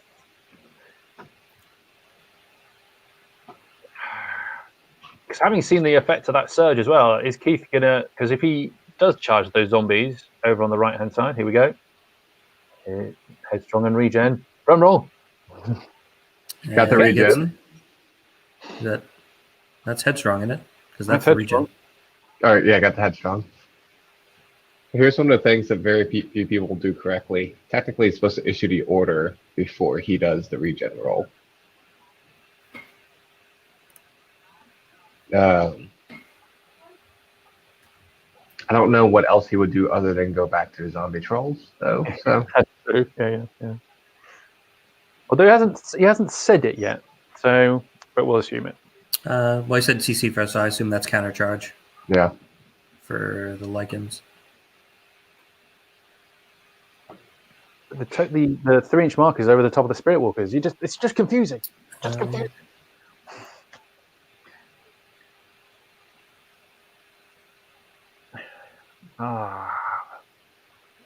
But yeah, what I was saying is if you put those lichens into the zombies on the right hand side, isn't that just going straight for his trap though? I mean, he does get +1 crushing We're starting on a hill, yeah. starting on a hill. And that is how he could see them, because he was on a height 1 hill, so we can see over the hill. Yeah, but then It's Then- so then if you don't break those guys, though, you got the other ones in your flank. That's super also- duper risky. The zombies on the right hand side have got a rear charge if they can get it. I think they can get a rear charge there. If they just spin around and surge the 1 inch or whatever, yeah. Yeah, because as long as he ends up, I think they're going to be within an inch. So as long as he ends up the same distance or further away, he can reform them so that they just end up with a leader point in the flank and he hits the corner. I mean, one thing I guess one thing he definitely does by throwing those lichens into the zombie trolls in the middle is he protects the Spirit Walker horde for another turn. Because now none of the zombie trolls are going to charge it. Otherwise, they probably could have double charged it next turn. Well, my thinking was if he did that and he committed into killing the Rev King, which again is not guaranteed, I suppose, but he could have killed them and then reformed to put them all as hindered charges from the zombies. Although you could argue that the zombies on the pillar, although I think they discarded it. Yeah, I think I said just the wall. Yeah. But you could put them so they're hindered on the against the wood. But again, that's relying on getting a kill from the Spirit Walkers, and even with Bane Chant, it's 10 damage, so anywhere between 7 and 13, and with a 14 flat nerve, that's not guaranteed, you know. All right. It just feels piecemeal into everything rather than a concerted alpha strike and such. Sorry about that. No worries.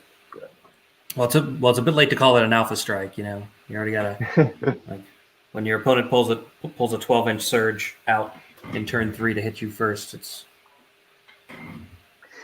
With surge as So well. you're calling it a beta strike then? beta strike. Yeah, call it the counter strike. I just got like surge. It doesn't feel like a really fast thing, and in reality, what happens? Do the zombies speed up to the point where they're going to get surge, and then they go really fast again, or does everyone just watch them as they slowly like canter a little bit faster across the tabletop? I don't know. Well, it's magic, so I'd imagine like What was that? mist rise. Probably him casting Bane Chant. Like mist maybe rises up out of the ground and surrounds the unit, and then the cloud of mist moves really fast and then goes away, and then the unit's magically there. I don't know. So he's gone for the Bane Chant on the Lycans and healed every single wound because he just rolled all 5 on the heal. So here we go. Here's the beast on the Revcav. I don't like the strength. Actually, the strength Lycan Horde would have the thunderous charge. So He does have thunderous. That we were just saying. So he's on 2s to damage. So he's 2s. got, Okay, that makes it a lot more viable to charge that horde. but if you're talking average, he would be causing 12 damage, let's say. So he needs 5 to then break them. A 5 isn't necessarily a guaranteed roll, and he could easily swing one way or the other. On average, I think he's looking more at 10 to 11. And so bad roll. It kind of feels like Keith is feeling he's playing on a back foot right now. He's reacting. It's a lot of reactionary. The headstrong Lycans did 8 wounds to the zombie trolls and only rolled a 4, so they're not getting them. But 8 wounds isn't bad. 5 damage from the Spirit Walkers, Ugh. Okay, that's bad. and he's still alive. Yeah. Yep. That's gonna hurt. That's gonna hurt a lot because he's really gonna need them to come in and bail out these Lycans next turn if they don't one-shot this. 14 hits is a good start. It's a very good start. 14 wounds. Ooh. That's even better. So that's essentially snakes. That's a 3 twice. There's a 3 and a 7. That will pick it up. That is a big pickup. I think Keith may have a slight wet patch in the front of his pants there. Right. That is a big do or die kind of pickup for Keith there in the middle of the table. Be careful he doesn't allow the zombies to slide past. The zombie trolls. Trolls. Yeah.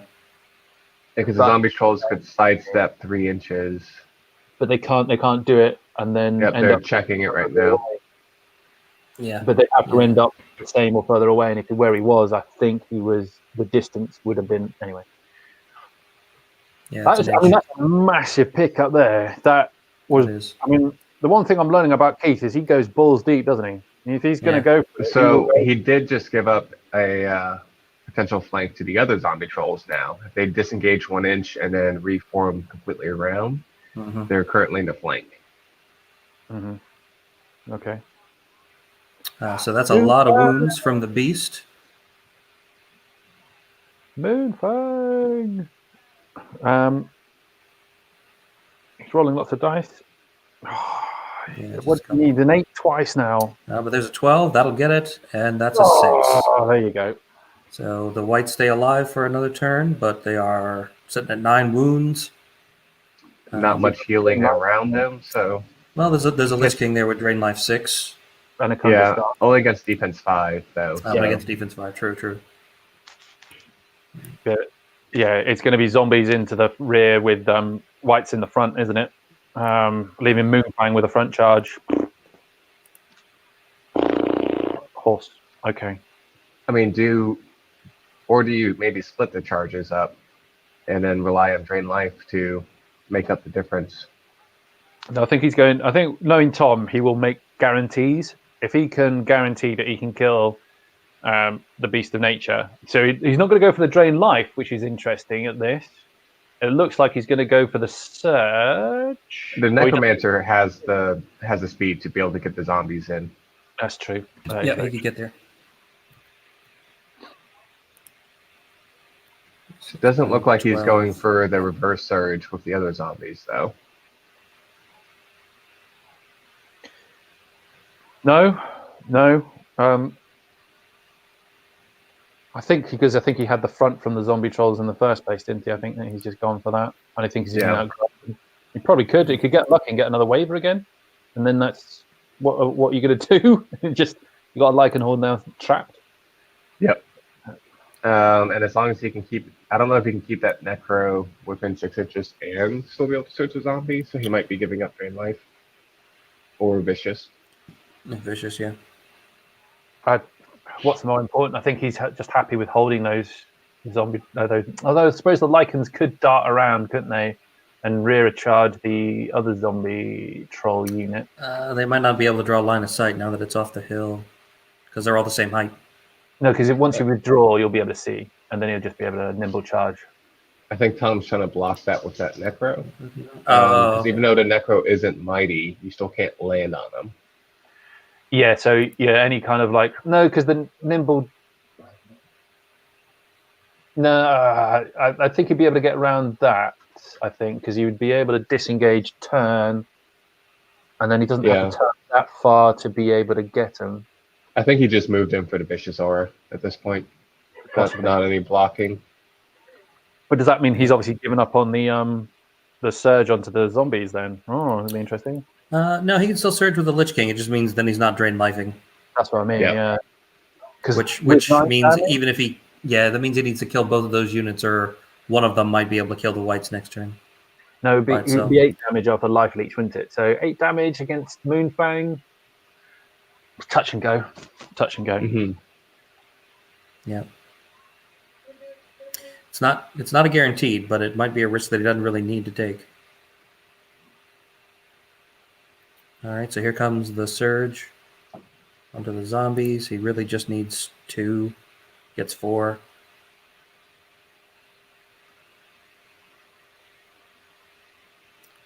All right, that's going to be a rear charge. So that's 12 attacks on 5s times 3. Yeah, 36 attacks. You're looking at 12 hits, 4 wounds. Yeah. And then plus the white in the front. That should be a dead beast of nature. All right, Jarvis is going to heal the zombie trolls. Yep. Got 2 back. So they're going to be down to 5 with life leech, and then plus whatever drain life they get.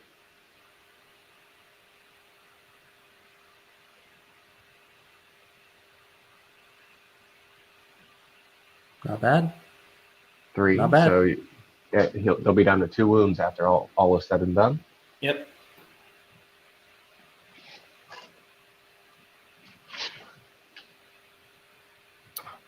Unless he's healing the Rev Cav instead.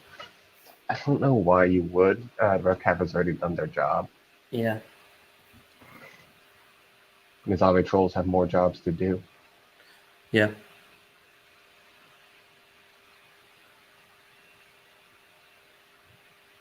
At the rate that Beast of Nature is going, it's not going to kill the Rev Cav troop this turn.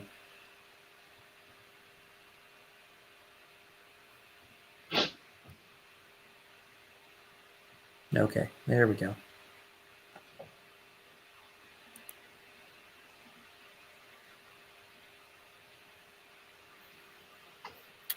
All right, top of turn 4, still plenty of time left on the clock. And Tom goes into combat. There's a Rev Cav on the beast.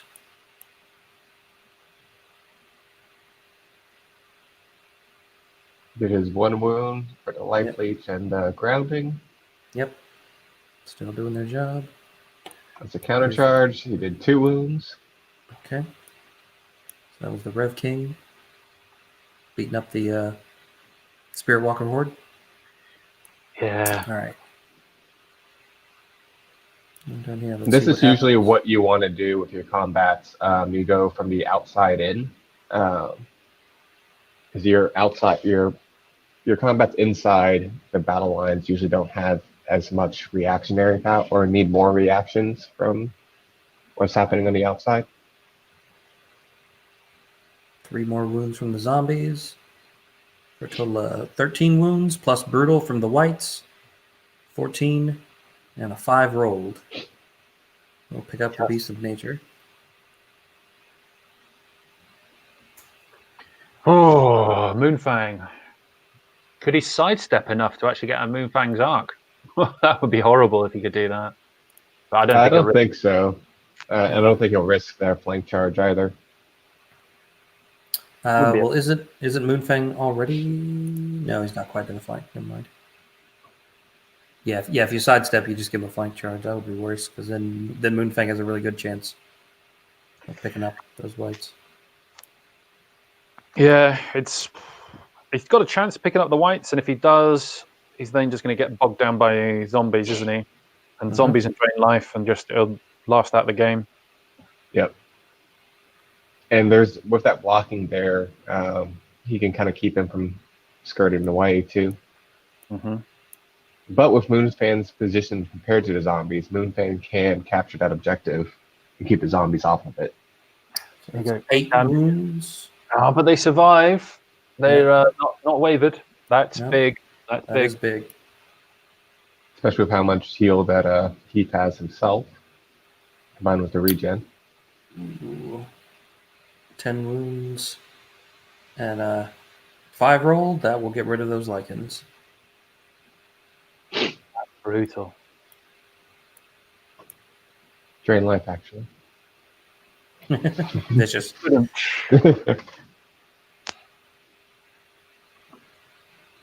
Yeah, no, that's great. That's giving up a flank to a corkscrew right there. They may have agreed gentlemanly that he can't do it. Okay, that'll stop it. That'll stop that, yeah.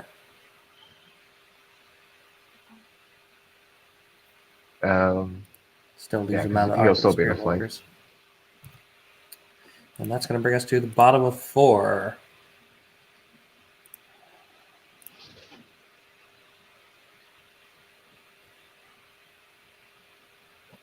So objective-wise, what's Keith got to do to claim objectives?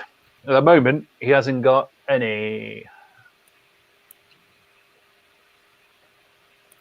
Yeah, that's correct. He didn't leave anything in the top right to hold on to that one. He's needed all the units, but he didn't really bring an army where you want to leave something back to babysit. I mean, he's got to kill the whites, and at that point, Moonfang's kind of stuck there, so he just fights the zombies and tries to capture that bottom objective. Yeah. Keep it positioning wise, you can keep him off. He's got to be able to kill. I was thinking about a disengage with the lichens into the zombies now, but I'm clutching at straws at the moment. I think a little bit with Keith. I just feel he's got limited options now. He committed on the right hand side, and he's got where you'd have thought he'd have got, which is losing one of the units and possibly got a chance of killing the whites now. Mm-hmm. And then on the zombie trolls have just been really good against those lichens because of the defense 4. You know, get lucky with it. And the Rev King against holding against the Spirit Walkers another turn was also really big because yes, he got unlucky with the hit rolls on that one, and then the damage as well. If he'd have Bane chanted him, he may have given himself a chance, but because he was committing elsewhere, he felt he had to. Because if you think about it logically, would you have then...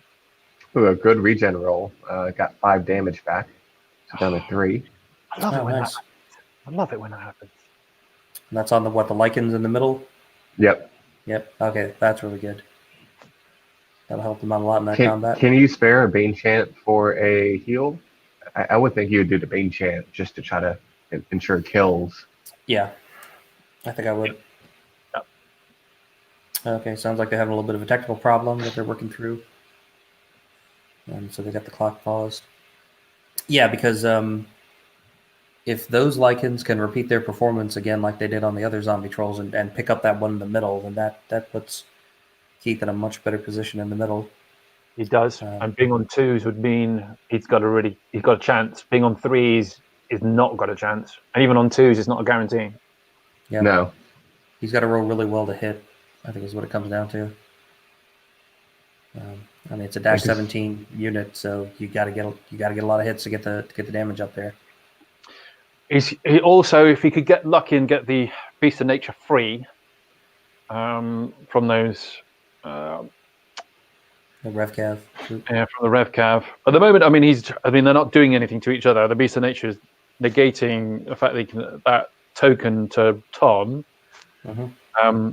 So at the moment, Tom he's got two tokens, hasn't he? He's got 2, but this bottom one is essentially the zombies. He just has to back up half an inch. But he's where he is at because he can charge the Beast of Nature if the Revcap do fall. And then he'll get that one instead. Don't forget the Spirit Walkers have got a good chance of killing the Revenant King. Good chance. Of killing the Revenant King this time around because he's got 4 damage on him. And they spin. That's going to open up. If there's just one zombie troll horde to deal with, that makes it a little bit easier. Yep. Yep. And then those 2 kind of in the middle, towards the top and on the hill in the middle, could be keys to have. And that would put this game at a draw, potentially. Well, it depends on what happens in the bottom right, I suppose. That Spearwalker horde theoretically could capture 2 tokens. I believe those 2 tokens, they're a little over 13 inches apart. Okay. So it could 8 straddle inches them. for the horde, isn't it? Is it 8 inches for the horde? Yeah, they're 8 inches, but that's not included diagonally. If you go diagonally, it's closer to 9. Right. Yeah, but 8 inches is enough, isn't it? Because if you It perfectly is, yeah. position them, 3 then on you the side, yeah. So they can, yeah. And then if the Lycans in the middle can turn and take that bottom token away from that zombie regiment, which they could do, since they just have 1 more unit strength, and then that's all they need. I think next turn, if the zombie trolls die, then the other zombie trolls hit the Lycans. If they don't die, I might still put them in just to make sure the Lycans die.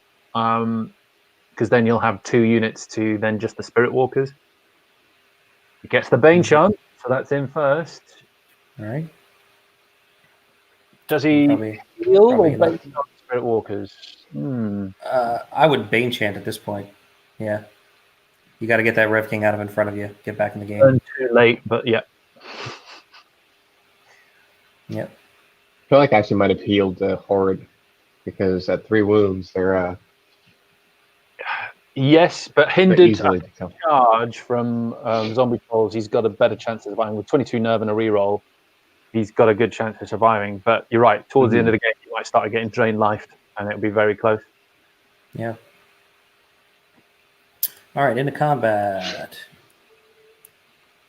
Oh, That's a good number of hits. that's 5 damage. 8. He only needs a 6 twice. There's 6 once and a 7. That will finally pick up the Revcav. Huge. That is huge.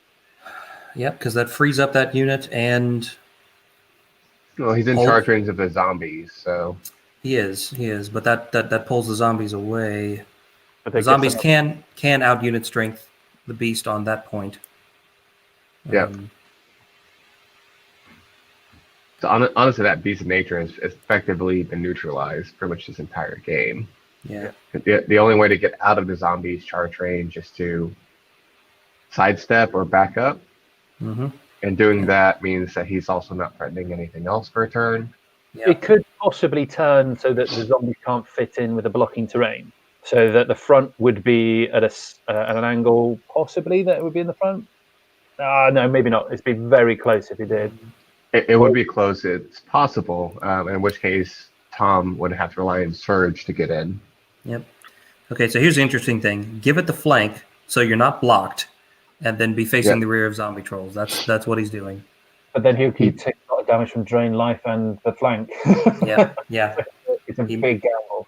I feel like he should have pivoted more, because right now he needs the first pivot to get around the blocking. No, he doesn't. Withdraw an inch. Oh yeah, with the intro draw, you're right there. 21 hits. An 8 damage. A 4 and a 3 rolled. Gets him just. Just gets him. So the Necromancer with the Vicious Aura is all the way over here, so I don't know that he's going to be close enough to make these zombies vicious if they do charge the Beast of Nature in their flank. No. I'm just thinking if he only needs to cause 1 damage, if he gets 3 or 4 damage from Drain Life, then Sure. he'd be very close to a waiver. Yep. I'll try. I'm enjoying being on this commentary. I'm getting a lot of stuff wrong, and then you guys are correcting me, and then it's going backwards and forwards. I like that. You know. Yeah. No. This is a really good game. Like it's still super close. There's a lot of choices that you had to make, and I'm still going back to Keith's turn too. Whether he just felt the need to get out there too quickly and sacrifice the chaff too early. I think that's 8 wounds on the zombie troll, so he's going to need a 9. There's a 9. Oh. And a 9 again. He's just flattening stuff. That is huge. That is massive. That is definitely very big changes for this game. I do feel that Lycan Horde is going to die. But then it means Spirit Walkers for zombie trolls. And that's about it. And he's done that as well. He could, the way they're playing the wall, he could still get the zombies in the rear to charge him in the back and try and take. So he might be able to do that, and that frees the zombie trolls up to start on the Spirit Walker Horde. And the way they're positioned and that Necro's position, he can get a charge off without being hindered. But that potentially gives up a flank if you don't kill him. So I don't know if they'll do that. A flank charge from those zombies, because of the defense 4 unhindered, is going to be horrible. And if you combine that with some drain life. Yeah. And that does put the Vicious Necromancer would be able to get close enough to that one, so they would pick up Vicious as well. And they're checking to see if the zombie trolls would be able to get into their flank on a surge next turn. No, he's not able to do it there. Oh, unless he gets lucky and the surge lands perfect.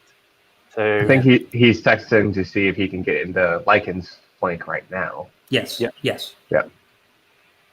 So he's just working out what would have to happen. You would have to get a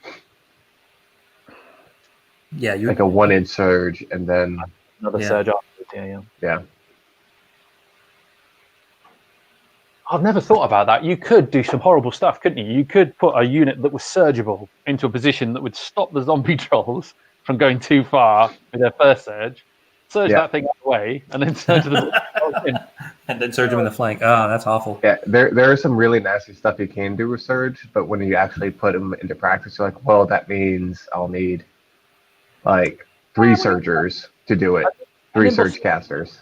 What's that, like an undead worm? That's only 200 points, and 2 surges. That's only a couple of 100 points for that. You would need 3 surgers though, because you would need the first surge to move him up to hit the worm. A monolith as well. There we go.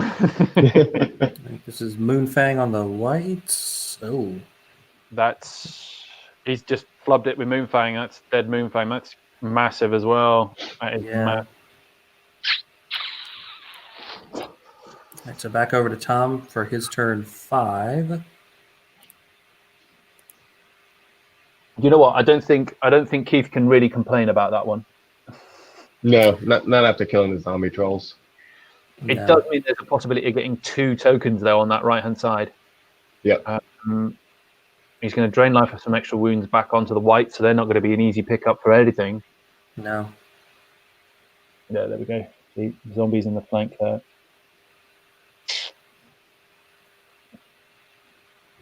Zombies in the flank have got a good chance of picking them up on defense 4.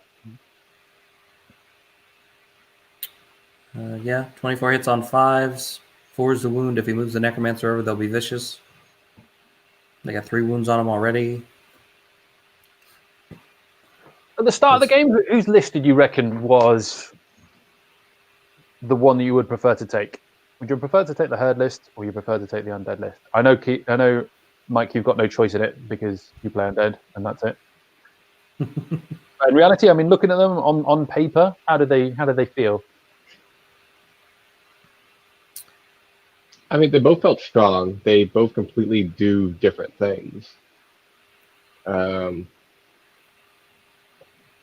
I mean, Tom's list on paper is just very solid and stout, but at the same time, he has nothing above dash 17, which makes you have to play very tight together in order to not be separated and alpha struck off the board.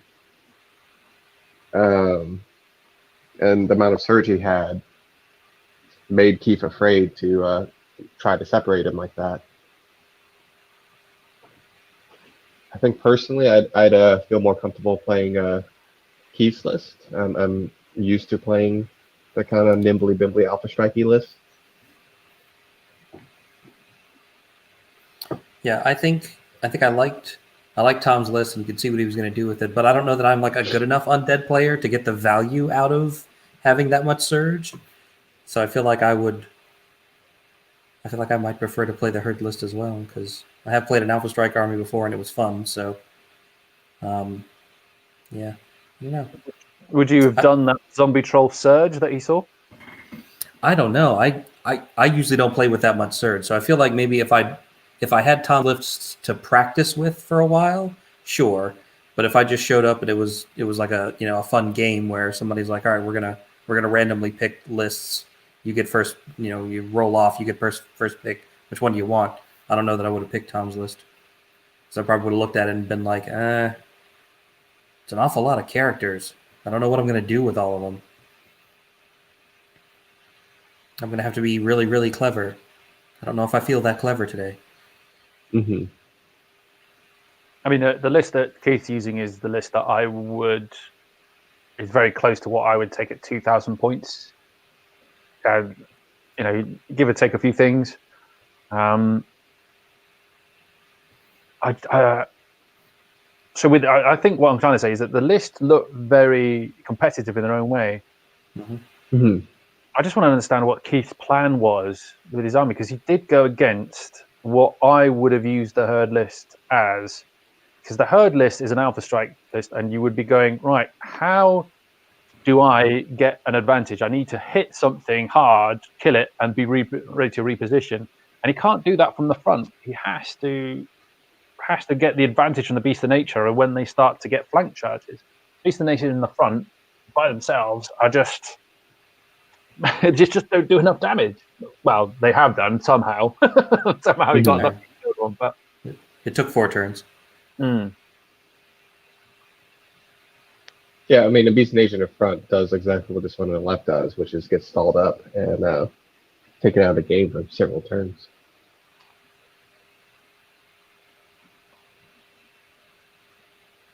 I think you're right. If you'd have had just one Beast of Nature and even the headstrong Lycan Horde kind of coming down on the left-hand side,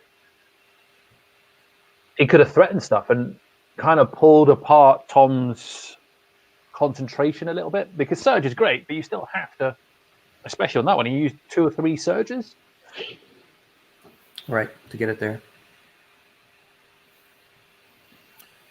Keith has pretty much made up for that by one-shotting two zombie troll hordes with a unit of Lycans in 2 consecutive turns. Against, I mean, to a certain extent, against the odds, I think, a little bit. All right, Tom's finally figured out his positioning. God, I miss real life. I think he's going to point to the fact that he couldn't just, put the unit down and go, does that work? No. Right. Yes, no. You can't really tell the difference. It's fine. So what's he trying to do here? Is he trying to put it so that when these zombie trolls hit, they shuffle over, but not enough for the... I think he's trying to shoot the gap so that they're out of arc and on that objective. Oh. So not going for a kill at all and keeping them alive. That's very good. Yeah, keeping him alive. The zombies flank the werewolves. Mm-hmm. Yeah, that's it. And where they're positioned. Or is he trying to... Well, it does still clip their corner. Maybe he's trying to get an unhindered charge because he's got the Lich King there. And if he surges them forward and they make contact, they won't slide up and touch the woods. I guess it depends on whether or not... the line should be inclusive, where the line's touching the corner, so it should hit. Yeah. Mm-hmm. But I guess it depends on whether they play the line as inclusive or exclusive. Yeah. I would. I think, Well, I guess we'll find out when he does the surge. Either yeah, 2 inches will make contact and he'll turn it for a charge, or Keith will tell him to keep running. There is an That's what argument they agreed as on. well that he's within an inch where he's set up there of the actual Spirit Walkers. yeah, he is already breaking the 1 inch rule. Yeah. So I think they may have turned around and said it's within it's basically on an inch away from the Spirit Walker, so he only needs to do 1 hit on the surge. So I think it probably more Yeah. like that. I don't like that surge though, because you're not likely to kill the Spirit Walkers, and that Spirit Walker is in your flank. Has he got much drain life on him? He's only got 6 within range. Well, yeah. So here comes the surge from the Lich King on the hill. There's 4 successes, which is plenty. So we'll see if he. Yeah, Okay, it looks like he is doing an unhindered charge. So that's what that was about. Using this I other feel like he Lich King. could have done that without surge. Oh, right. He could have just charged. Well, He got a very valid point there, actually. wouldn't that have forced him to possibly charge on the high side and touch it anyway? Yeah. It's the minimum pivot. So if he moved his Lich King there first, the minimum pivot would have put him on the bottom side. Yeah, maybe. All right. Now surge with the zombies. Is it the argument is the most direct line? So because he's not a mighty hero, you just go and hit the unit and then reposition?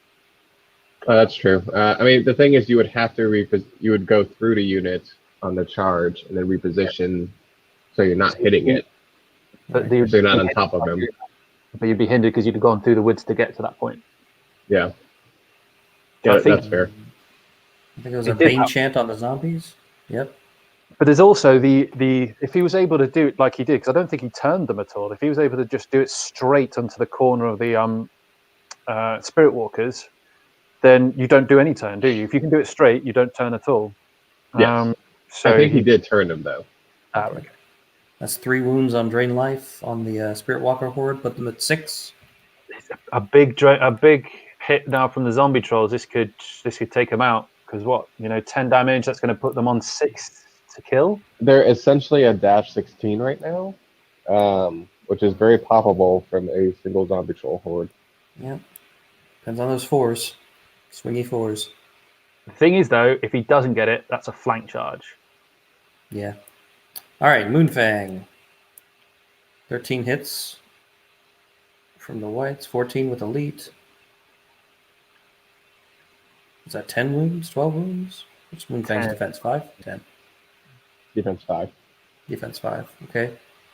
That puts him up to 10, and then we got the zombies in the rear, plus brutal from the whites. 14 hits, 6 more wounds. Yeah. Bink. 5, that's a 16, so there goes Moonfang. That frees up a couple of scoring units for Tom. It does. The interesting thing, can he make it to the other token in turn 6? With a surge, yes. With a surge, yes. He will need a surge after he hopscotches over the zombies.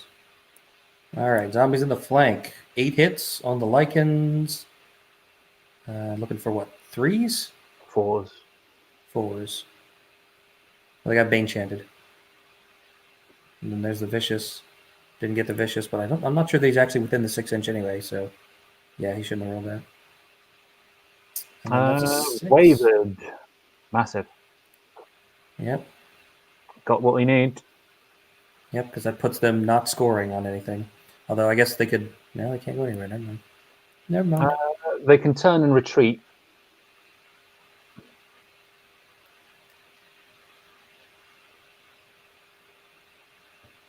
All right. So the Spirit Walkers. Yeah, that's then dead, I think, because he caused 11 damage. Oh, that was huge. Hitting 13 times on 4s. Yeah, on 18.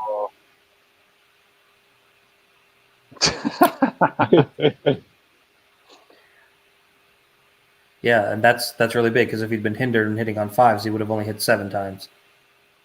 And this is where he might be able to get out of arc of the. Although I think he'd probably just turn around and happily accept a beast of nature charging him in the in the front. Yeah. Yeah, I think at this point it's Tom's game. Yeah. He just doesn't have the amount of units. Yeah, he's down to 2 scoring units that aren't. No, just 2 scoring units. Never mind. He can put the Beast of Nature in a position where he can threaten 2 tokens, and then he can't cover both of them with his units. And then if he can back off the Lycans, he might be able to get out of art with them. So they at least have to surge into him. But man, this is not. I wouldn't want to be in this position. It has to be said. Yeah, no. Because even then, it'll be Lycans can claim 1, Beast of Nature can claim 1. But with the zombies, both at the bottom and the top, in the middle, you can claim 1 each. The whites get the surge they need. That's 3. Gets 5 on the regen, so that's really good on the Lycans. 5 out of 10 on 5 up. They're really easy to hurt, but they seem to grow their limbs back. Yeah. That's very good. Yeah. But Keith really, really needed those Spirit Walkers to hold another turn. Yeah, and he can't disengage they can't withdraw like that because he'll put him within an inch of the hero. Yeah, So with the Necromancer there. Mm.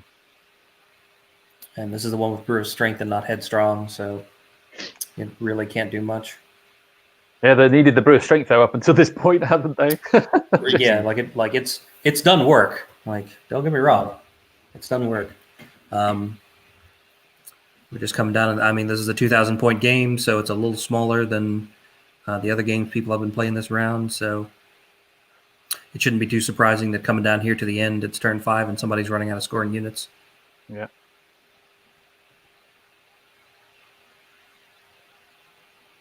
He's asking if he can do a free 1-inch withdrawal with the Lycans.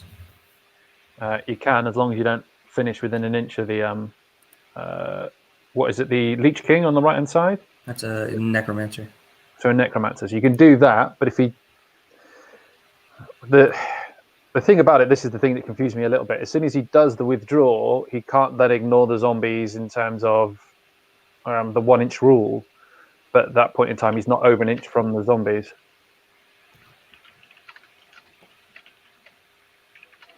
This is where we have Pat on here, don't we? Come on, Pat. Yeah. So if you're disengaging, you must end within 1 inch away from all units. Yeah.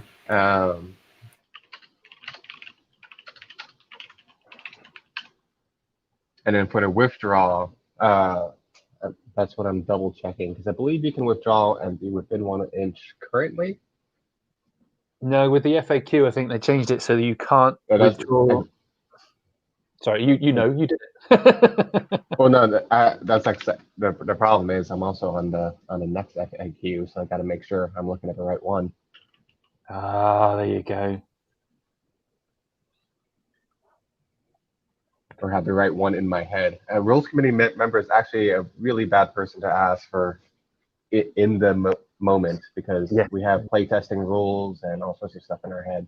So nobody knows. You need to have at least one rules committee guy who is not working on the current FAQ, and then you have one person who's at least in the current element, and then everybody else can work on further. You know. You're correct. No, you can't withdraw to be 1 inch of an enemy you're not engaged with. Yeah.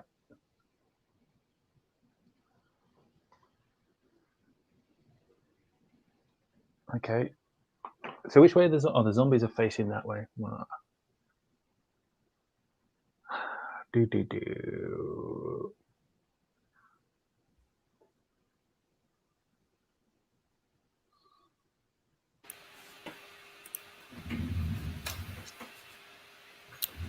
So this could be interesting. Is that the zombies in the middle now will more than likely not be able to claim a token because if he goes, he's probably going to want to put those into the Lycans and then keep the zombie trolls at the back there.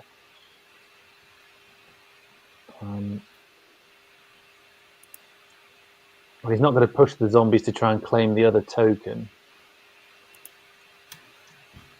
So he's probably going to keep the zombie trolls at the back to hold the token so he can get 3. It could be really big whether the whites actually make it with their surge.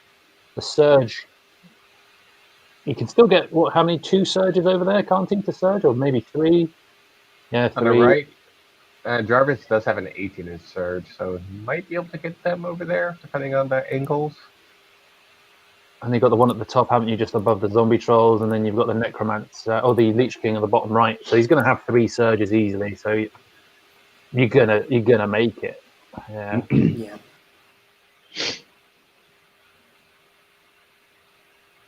So it might come down to Yep. whether zombies and drain life can kill those lichens.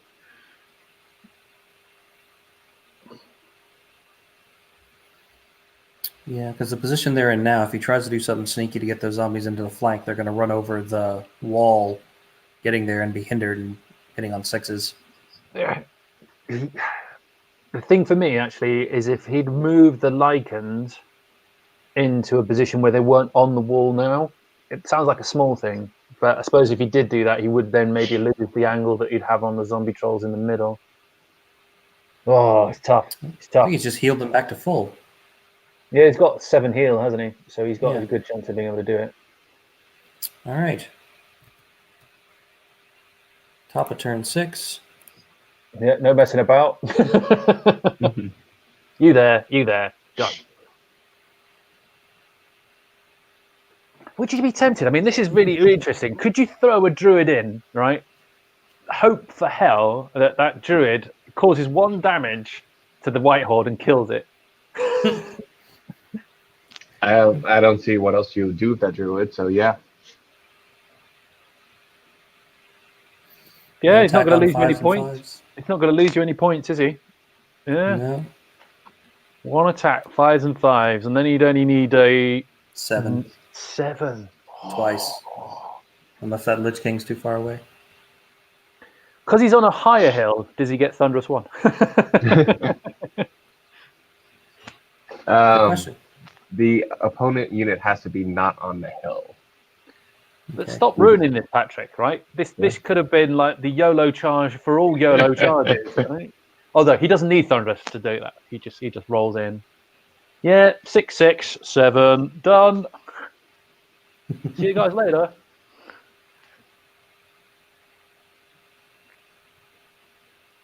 Yeah, that would Those take. zombies that- will be that in would the take a flank, point away. but they'll be hindered. But that flank charge would mean that those zombies are on scoring. Yep. It does mean that they could be taken out by the Beast of Nature quite easily, though, couldn't they? And then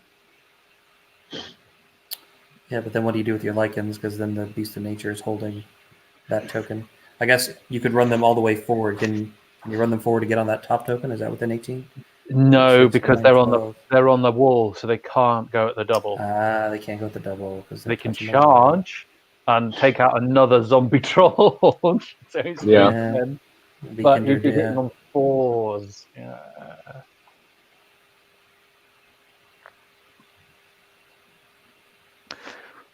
Is he gonna maybe only put 1 surge though onto those whites? Let's see what he leaves them with.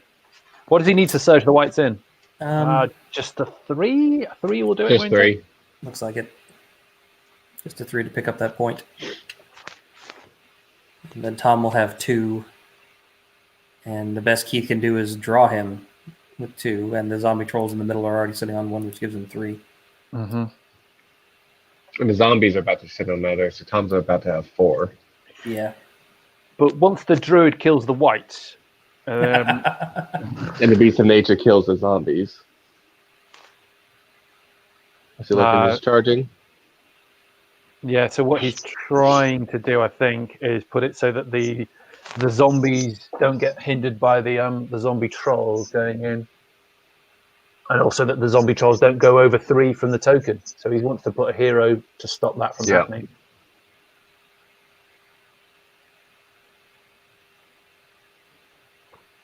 But this could go. I mean, this could easily go wrong if he's a bit unlucky. The dreaded double one.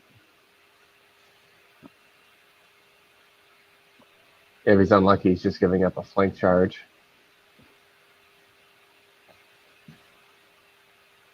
Would you flank with the? I suppose you would flank with the Lycans if you can do it. But the zombies may stop you from being able to get into a position to do it. So you would rear the zombies with the beast, and then just counter because it Looks counter like would he's still be on threes and charging the twos. zombies with the. Looks like he's just trying to charge him rather than surging. It looks like it. Yeah, I think he's trying to stop But- the rear happening from the beast of nature. That doesn't really make sense because the Lich King, the zombie trolls would have to butt up to the Lich King wherever the Lich King ended. Yeah. It's true. Yeah, so they'd have to Right. keep going.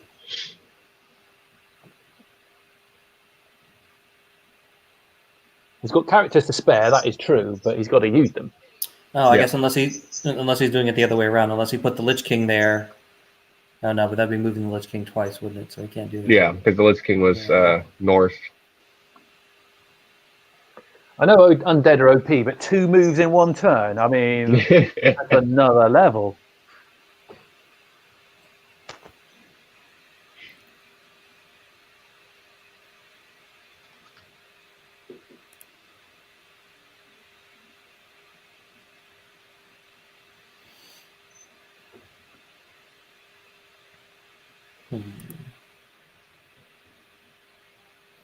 So move the Necromancer over so that they're within surge range of the whites.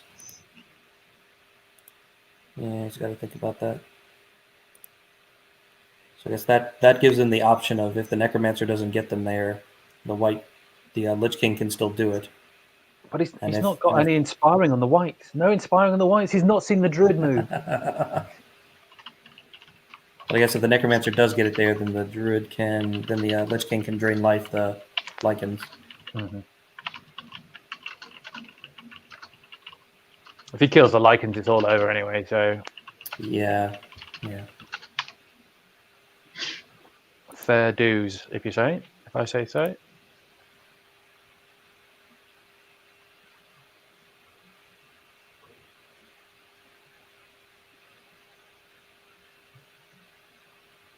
Hmm.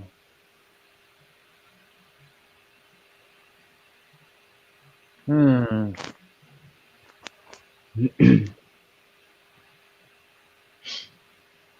Yes, the Lycans are going to be lucky to survive. But it's 90% Toms, isn't it? At the moment, we're only talking about a Hail Mary play. Yeah, because Yeah, you also even have more Drain than that. Life coming in.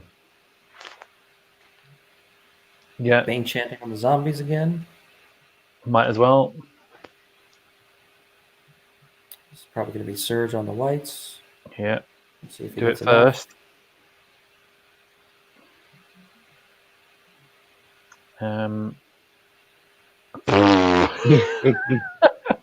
What token? Whoa, we've gone over it. Is that a Necromancer? Yeah, Yeah, that was the Leech King. Was that? Yeah, that was the Necromancer. that's a Necro, but he's got the toe for a Oh, surge that's 10. right. He's got the toad for Surge 10. Okay. And then this will be Drain Life. Good old DL. No hits. Not a single hit. Here's the other one. Oh, Conjure Staff. Conjure Staff still doesn't get it. I'm not for drain life. I'm for surging. What are you doing? I've done that with a surge into the rear of a unit. I missed 6 surge, and then I had a tournament reroll and still missed it. All right, and that's no wounds from Drain Life. Drain life OP.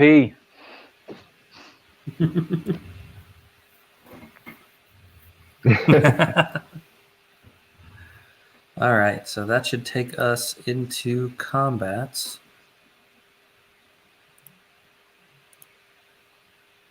Yep. I'm still not exactly sure what happened with the positioning of these units. He just cheated blatantly. But, yeah. Pretty much, yeah. There's the vicious roll. Okay, so 4 wounds from the zombies, Jesus. and now the zombie trolls hitting on 4s. It's really going to come down to how many hits they get, I think. Mm. There's a wound on 2s with Vicious. And 12 hits. 12 on 18. That's really good. And 12. Yep. So Snake Eyes twice. Yep. And there's Snake Eyes. And that's what he gets for not moving properly. Yep. Yeah, for cheating. Just blatant cheating. All right. Although I So don't understand. I mean, from that point of view, it's actually worse for him because you can now fit a. Can you fit a 50 mil base in there and getting a flank from the? I don't know. Looks like it's just short, but that's close. Yeah, I don't think it'll be able to. But that's also giving up at a point. Really, you just countercharge the Lycan Horde to the zombie trolls and then try and overrun. Yeah. Yeah, move your own character out of the way. Try to run to the hill. Yeah. There it goes. I told you he's gonna do it. He could win this game, actually. This is bottom of 6. If he kills the zombie trolls, overruns, and then no Yep. 7. Yep. 3-1. No, it's just 2-1. 2-1. 2-1. 2-1. 2-2. Oh yeah, you're right. So with that Snake Eyes, do you go for the potential turn 7 by charging the Beast of Nature and the zombies right now, so that on turn 7 you can more easily finish them off? How much does he need to overrun to get the Lycans into range? Let's see. 2 inches. 3. Yeah, just 2. Right 2 now. inches. Yeah, 2 inches. Yeah. He's the Beast of Nature is not likely to kill the zombies in the flank. I would have been tempted to put the Druid in front of the zombies, So that they you can't pivot. charge, and he wouldn't be able to get past them. So he wouldn't be able to clear them because they can't go up the double. So you put the Druid in front of the zombies, also so you can't pivot 90 and then because you're breaking the 1 inch rule at that point. Yes. And if you pivot 90 and you can't surge into the flank of the Lycans. Mm-hmm. I mean, admittedly, it does open you to a couple of drain lives hitting you, but if everything goes right, he will be 2 tokens to 1, so it would be zombies to try and draw the game. But if he put you just put the Druid there, so it was a hindered charge even from the zombies, because then you've always got the chance he doesn't do any damage in combat, even with the extra drain life. He could probably do that, and he still wouldn't be able to guarantee an overrun even on that case. Oh, that double 1 on the Lycans, it is a slim chance. What are we talking? A 5 and a 5 rolled by a 7 by the Druid on the right flank. Mm-hmm. Yeah. And he's still got to be able to kill these zombie trolls, although for some reason these guys love killing zombie trolls, these Lycans. They just, zombie trolls, yeah. Yep. I'll kill them for you, buddy. No problem. I was told you had 3. I'm here to kill 3. Sorry. I really want this Druid to just stand in front of the zombies. I feel like that's the best play. That protects them almost entirely from being surged around. Yes, yeah, because they can't then spin and then hit. Although with 12 damage on those Lycans, if there is a turn 7, Tom can't guarantee a win at all from that, can he? Because, sorry, not Tom, Keith can't guarantee that they're going to be alive. 1 drain life and be dead. Although, having seen what drain life is capable of, we know that's not always the case. Right.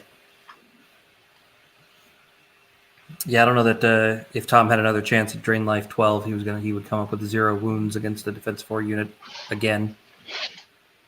I don't like that. I don't like that because he can still surge past.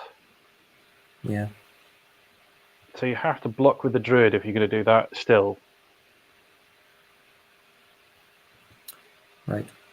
Plus also he could surge or charge the Druid, overrun into the Beast, and then be in range. Just right. He can. Right. He doesn't. The zombies have 1 more unit strength than the Beast, so all they have to do is get within 3.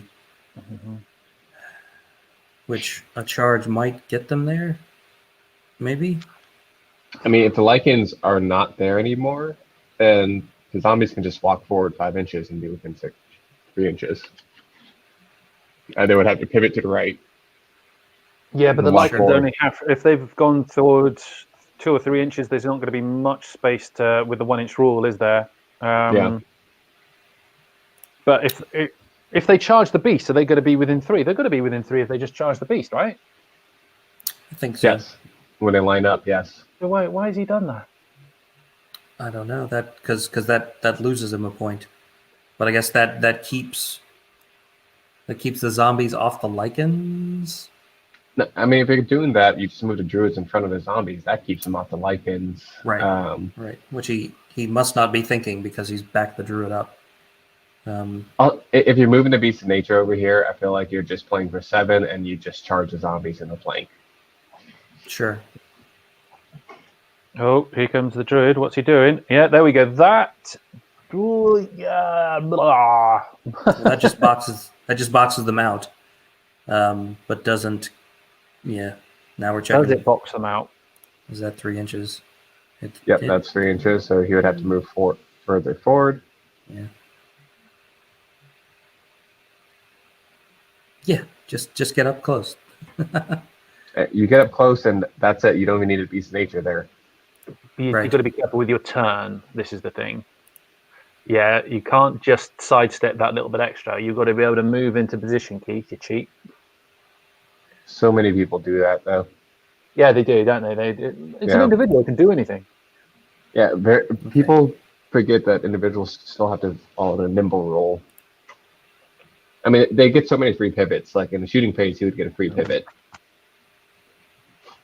It's not that, it's because of the long base. I've had it even with RC members. I'm not going to mention which one, but they literally just went, I'm going to run forward and then turn 90 degrees, and then I'll be flat up against the back of that unit.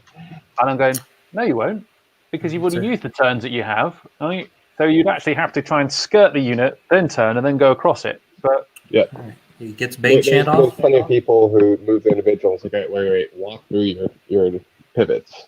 Mm-hmm. So he does get Bane Chan off on the Lycan Horde.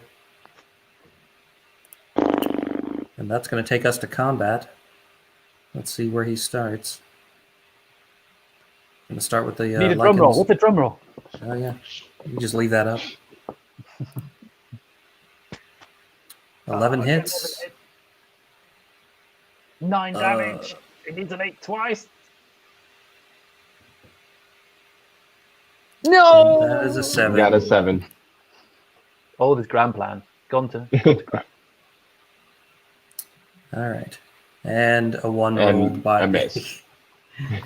No! Why didn't he make him elite? Make him elite. And there's a turn 7. No, you don't roll for turn 7 yet, do you? Yeah, yeah, it's bottom of 6. Oh, was that bottom 6? Yeah, that was bottom of 6. No, Druid, don't die! Right. Snake Eyes there, then kills them with one attack.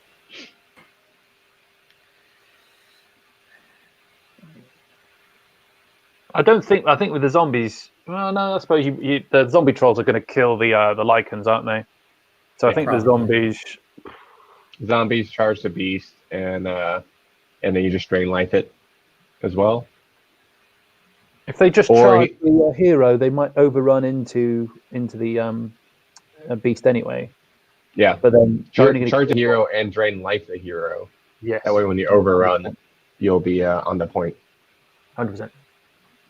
And then also, if you kill the hero, then there's no reroll for the potential double 1 on the Lycans. Yep. But it looks like he's going to try for the super long surge for the top token, which would be funny. That's it. Just to rub it in. There we go. Did he? Oh, he did. He turned them around. Yeah. Oh my God. Oh, 3, 6, 9, 12. Okay, so he needs like 12 to get within 3 of it. Yep. Keith spent so long positioning those 2 units. The zombies are just going to nope right on out of there. All right. Well, he still gets a token though, so Keith's still got 1 at least. Well, right. He does. Unless he gets drained lifed. So, Mike, have you tried the zombie torpedo at any point in your undead days? No, I usually don't take enough surge for that. I mean, but you haven't even tried it in like a one-off game. I mean, I have gotten lucky with zombies like going pretty far and like wavering something, but Because like the first thing I did, or I mean not the first thing, but within the first month of playing Kings of War, I took a legion of zombies with crystal pendant and all the surge in the world for a turn one surge. oh wow, And I gotta say, if you've never tried it, it is just super fun. It's not very effective, but it's also just fun to have a giant legion that explodes in the middle of the opponent's battle line on turn one. that's pretty funny. I might have to try that one time just for the hell of it. Wooden zombies be rear charged by the beasts of nature. They might get out of range. With enough surge, they might, yeah. 6, 9, 12, 15, 18, 19, 20. Might. Okay, so there's 4 inches to start. Needs 8 to get there. Here's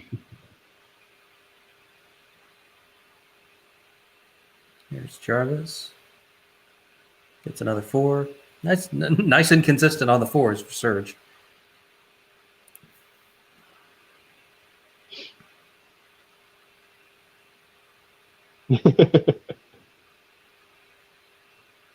Only 3 this time. Running out of gas. Running Oh out of gas. no!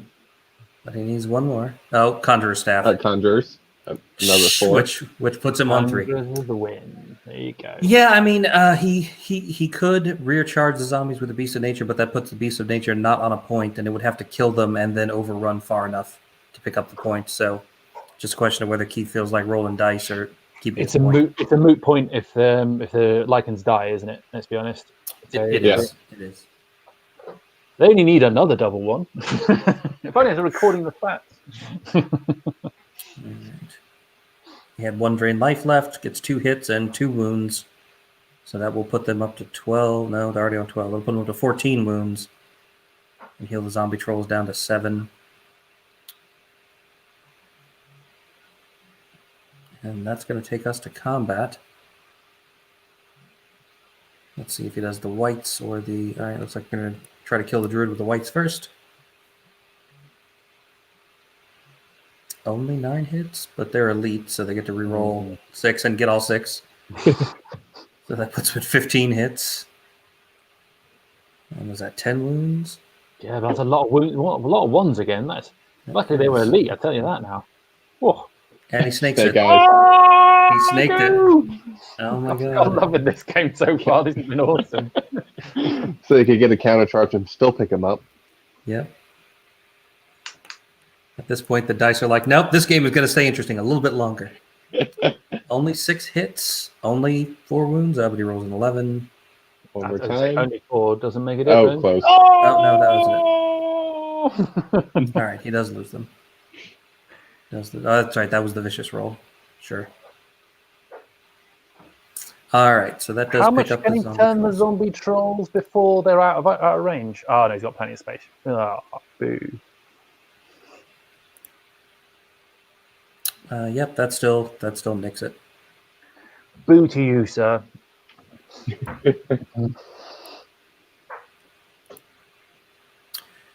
So he could charge. He could charge with the beast and try to kill the zombies, but he'd need a lot of overrun if he can even get there. Did need a lot of overrun, and he doesn't gain much. 70 points. Is that going to swing the game? Any extra points for him? What's he doing? Oh, he is going for it. He's trying it. He's saying the hell with it. It's kind of a might as well situation. I mean, if he kills him, it takes 1 point away from Tom. If he overruns really far, he might pick up 1 himself. But now even getting the Hail Mary off and picking off the whites, he can't win. The other Hail Mary he could have done is to go for the Necro to overrun into Lich King. That wouldn't have changed anything scenario-wise, but that would have been a lot of points. Yeah, true. Which ones? Sorry, the ones on the hill or the ones on the left? The one on the hill. If he hits a Necro, which is only 10-12, it's pretty easy to kill. Can't hit the ones on the hill. The zombie trolls height are blocking 5. line of sight. Hills are height 3 now, yes. So can't see him. Yeah. All right, so he Even took back the height charge. controls, yeah. Yeah, I mean, it is the sensible thing is to keep the token. He's not going to win. There's no way he can win now. So it's all over in that respect. Yep. What's the So Well, druid you it's- go with the for whites? the Lich King and Jarvis then on the overrun. If you're gonna try a Hail Mary play, that's For the 300 points, points. yeah. But that's giving up one bonus objective point. And it's which I not don't enough know is to take you from one kill victory point section into two others, would it? So you'd be better off just holding the token and not bothering rolling Yeah. the dice. Sad as it may seem. Yeah, and there's nothing because Tom was what 5 or 6 points out of second place. We were doing the math before, and we're like, if the top table Yeah. draws, and Tom gets a bigger win than the table 2 guys, then Tom could conceivably. Tom is 9 points behind Alex. Right. So But if he gets only 6 points behind Steven, though, I think. yes, 5 or 6, yeah. 6 points behind Steven. Yeah, but he's not. It's whether he overhauls one of them with a win, doesn't he? So Sure. But he's only 1 point. I think Tom was only 1 point behind both guys on table 2.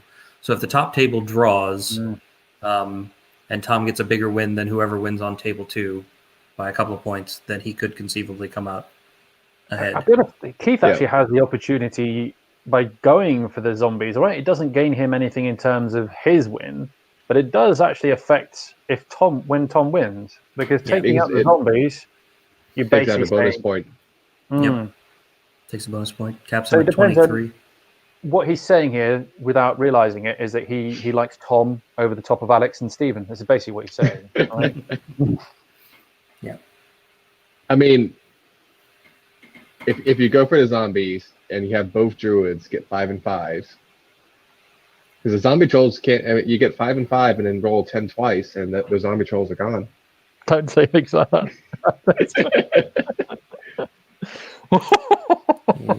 Thinking Yeah, about that is- Jarvis.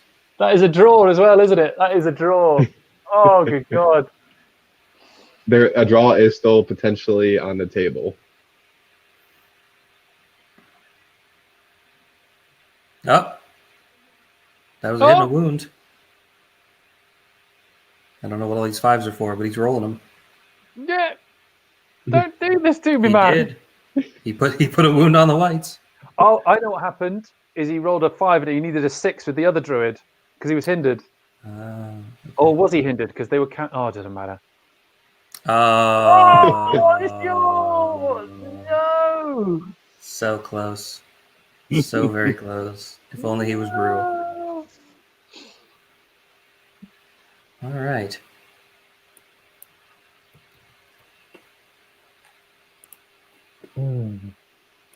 I love that. I love that, Pat, when you turn around and say, actually working it out. The druid's hit. Oh, that would have been hilarious. So he didn't so much kill the whites as just run over there and smack them really hard. Yes. How dare you, sir? Charge me. He survived in a double one as well, did he, that guy? Yeah. Loved it. Yeah, he did. Yeah, it was raining double ones for a second there towards the end of this game. All right. And here they come back. Welcome back, guys. Thank you. Hey, That was awesome. That was an awesome funny. game. That was very funny. I like that, Tom. You just decided what I'll do is I'll stretch out this game a little bit, just roll a couple of double ones, and give Keith a chance just to get back in the game. And that YOLO charge, we were talking about it in chat and just going, oh yeah, all you need to do to kill those whites is hit on a 5. We're on a 5. It's a 7. Yeah. John was talking about that like an entire turn before you did. It's like, if you throw that druid at the whites, he can do it. But like, he's not going to do that. And then he moved. It was like, oh my god, he's going to try. It's going to be awesome. Hard players, we think exactly the same way, right? It was so close. And rolling a 7 at the end was just heartbreaking. Right, Yeah. off by 1. Yeah. I think Pat, you should explain how you worked out. Even in the last turn, you could have got a draw. It could have been a draw. Yeah. the druid had killed the whites, and then the other druid had killed the zombie trolls, and you had charged the rear of the zombies, killed them, and overrun Yeah. 4 inches to capture, you could have gotten a draw. Yeah. We were talking about the last turn. We were talking about the last turn moves, and I was like, "Oh yeah, no, you completely couldn't get the Beast Nation to re and kill it. But then if either of those two do it, you've sacrificed a tournament for nothing. And on the overrun, if you don't get the overrun, you sacrifice for that point. So it's like, we're talking through like, is it worth taking the chance on that? So you could take a planet point off of me to get yourself one, but you wouldn't risk a planet point yourself. I honestly didn't think. We were talking about. I honestly didn't think he could. I didn't take into account breaking either of the zombie trolls. So I was like, "No, you can't possibly take away the win here. So why do it?" But, Yeah. But also at the same time, what you're saying is that you would just convince Keith just enough that he didn't try it and take away a point from you, which gives you a better chance like winning the tournament, doesn't it? Or at least getting closer.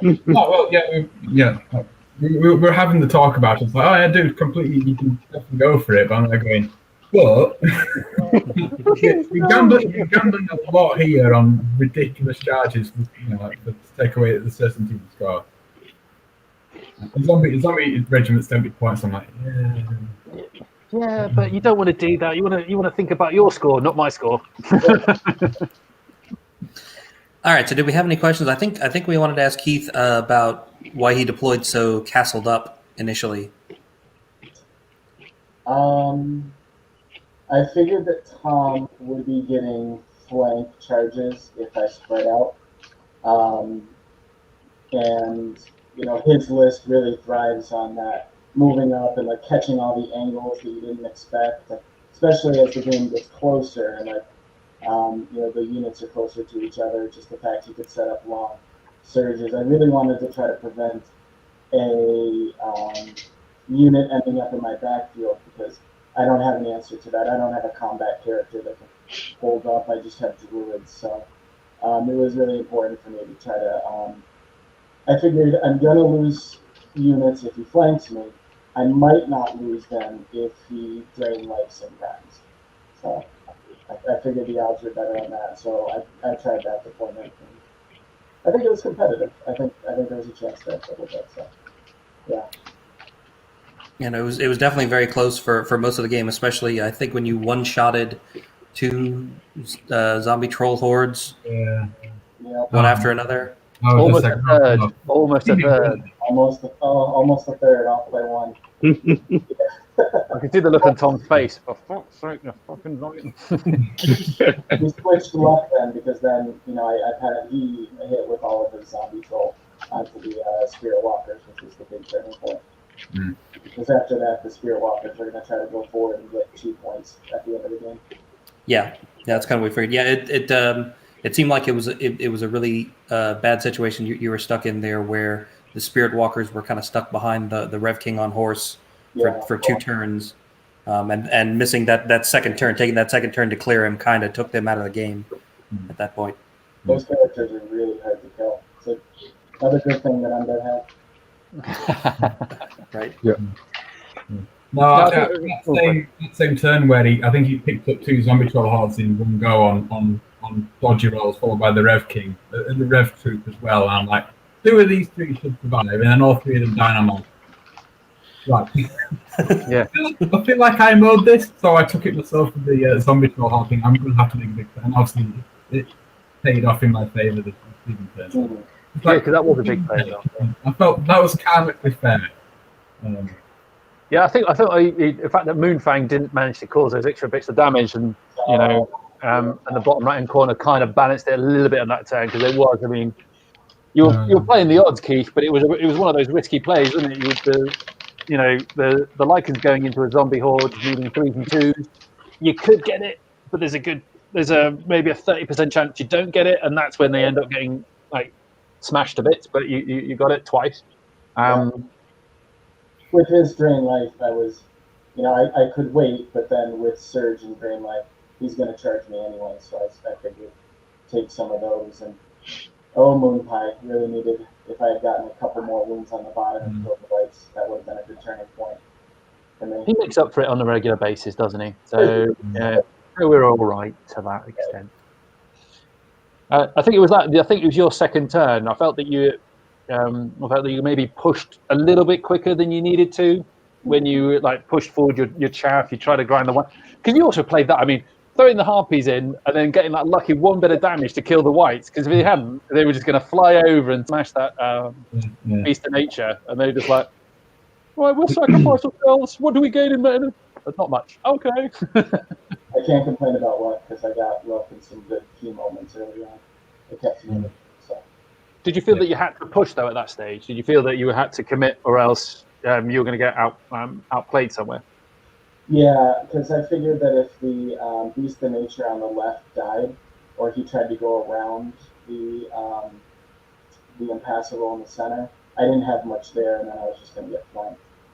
So, it's odd that he had an army that was more maneuverable than herd.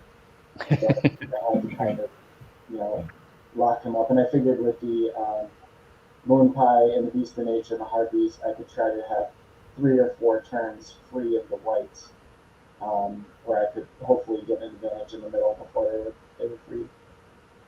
Yeah, you did manage two 12-inch surges in that game, and a couple of other smaller ones. Disappointing though, isn't it? In reality, only 12 inches. Yeah. Like with me and Keith have been talking for like most of the week in the run to this about what stuff does, and I've got how much surge and I can do this and the other. He's psyched about Keith. If you tell people what your list can do and then they don't let you do it, you can't really complain. Like this list pretty clearly does one thing, and quite rightly he didn't let me do that. So like the pivotal point of this entire game for me. When do the harpies move? Like, when do the harpies die? Because that little chaff war, I can't surge, obviously, if the harpies in the way. It allows him to move up and get the first charge. If he wastes his harpies earlier on, and keep with the zombie claws and the like, and move up, found an angle, and flying across. That's the thing, but it all comes down to those harpies turn. And the turns after that, you give them melee. And the long distance search doesn't matter. But it was one of the ones with the happy unit in the centre, where if he was any further back, he could have prevented the third from the zombie claws. But if any further forward, if he was further back, he couldn't even get the potential from the zombie claws and block from the like. So one or the other, but I have to take the chance from the third. It was a good exhibition of what the search list does, but it was. It's a very close game towards the end, maybe closer than luck dictates, but I thought it was a fun game to watch right up until the last, which was nice. Yeah, it was a very exciting game. I had a lot of fun.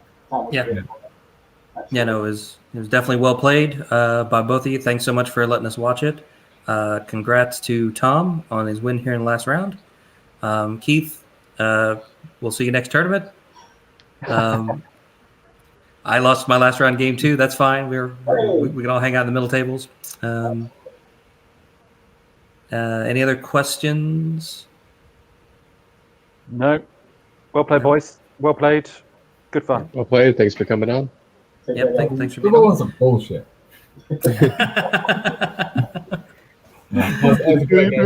Amazing.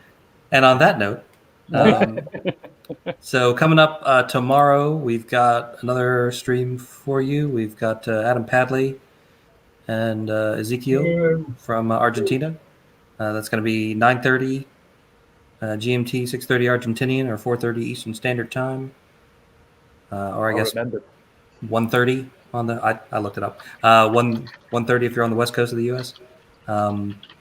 And then next week we should have both the top 2 tables for you, and we will publish times for those as soon as we've worked them out. So keep your eyes open for that. Feel free to subscribe to us here on YouTube. You'll get notifications when those get scheduled if you're interested in when the matches are coming up. And I think that's about it. So I'd like to thank Tom and Keith for letting us look over their shoulders while they played. That was a great game, guys. Thanks a lot. I'd like to thank John and Pat for hanging out with me and talking about the game. And I'd like to thank everybody at home for hanging out with us here and watching a great game. So until next time, I'm your host, Mike Atkins, saying you stay safe out there. And we will see you next time on Dash 28 Live. Bye, everybody. Okay.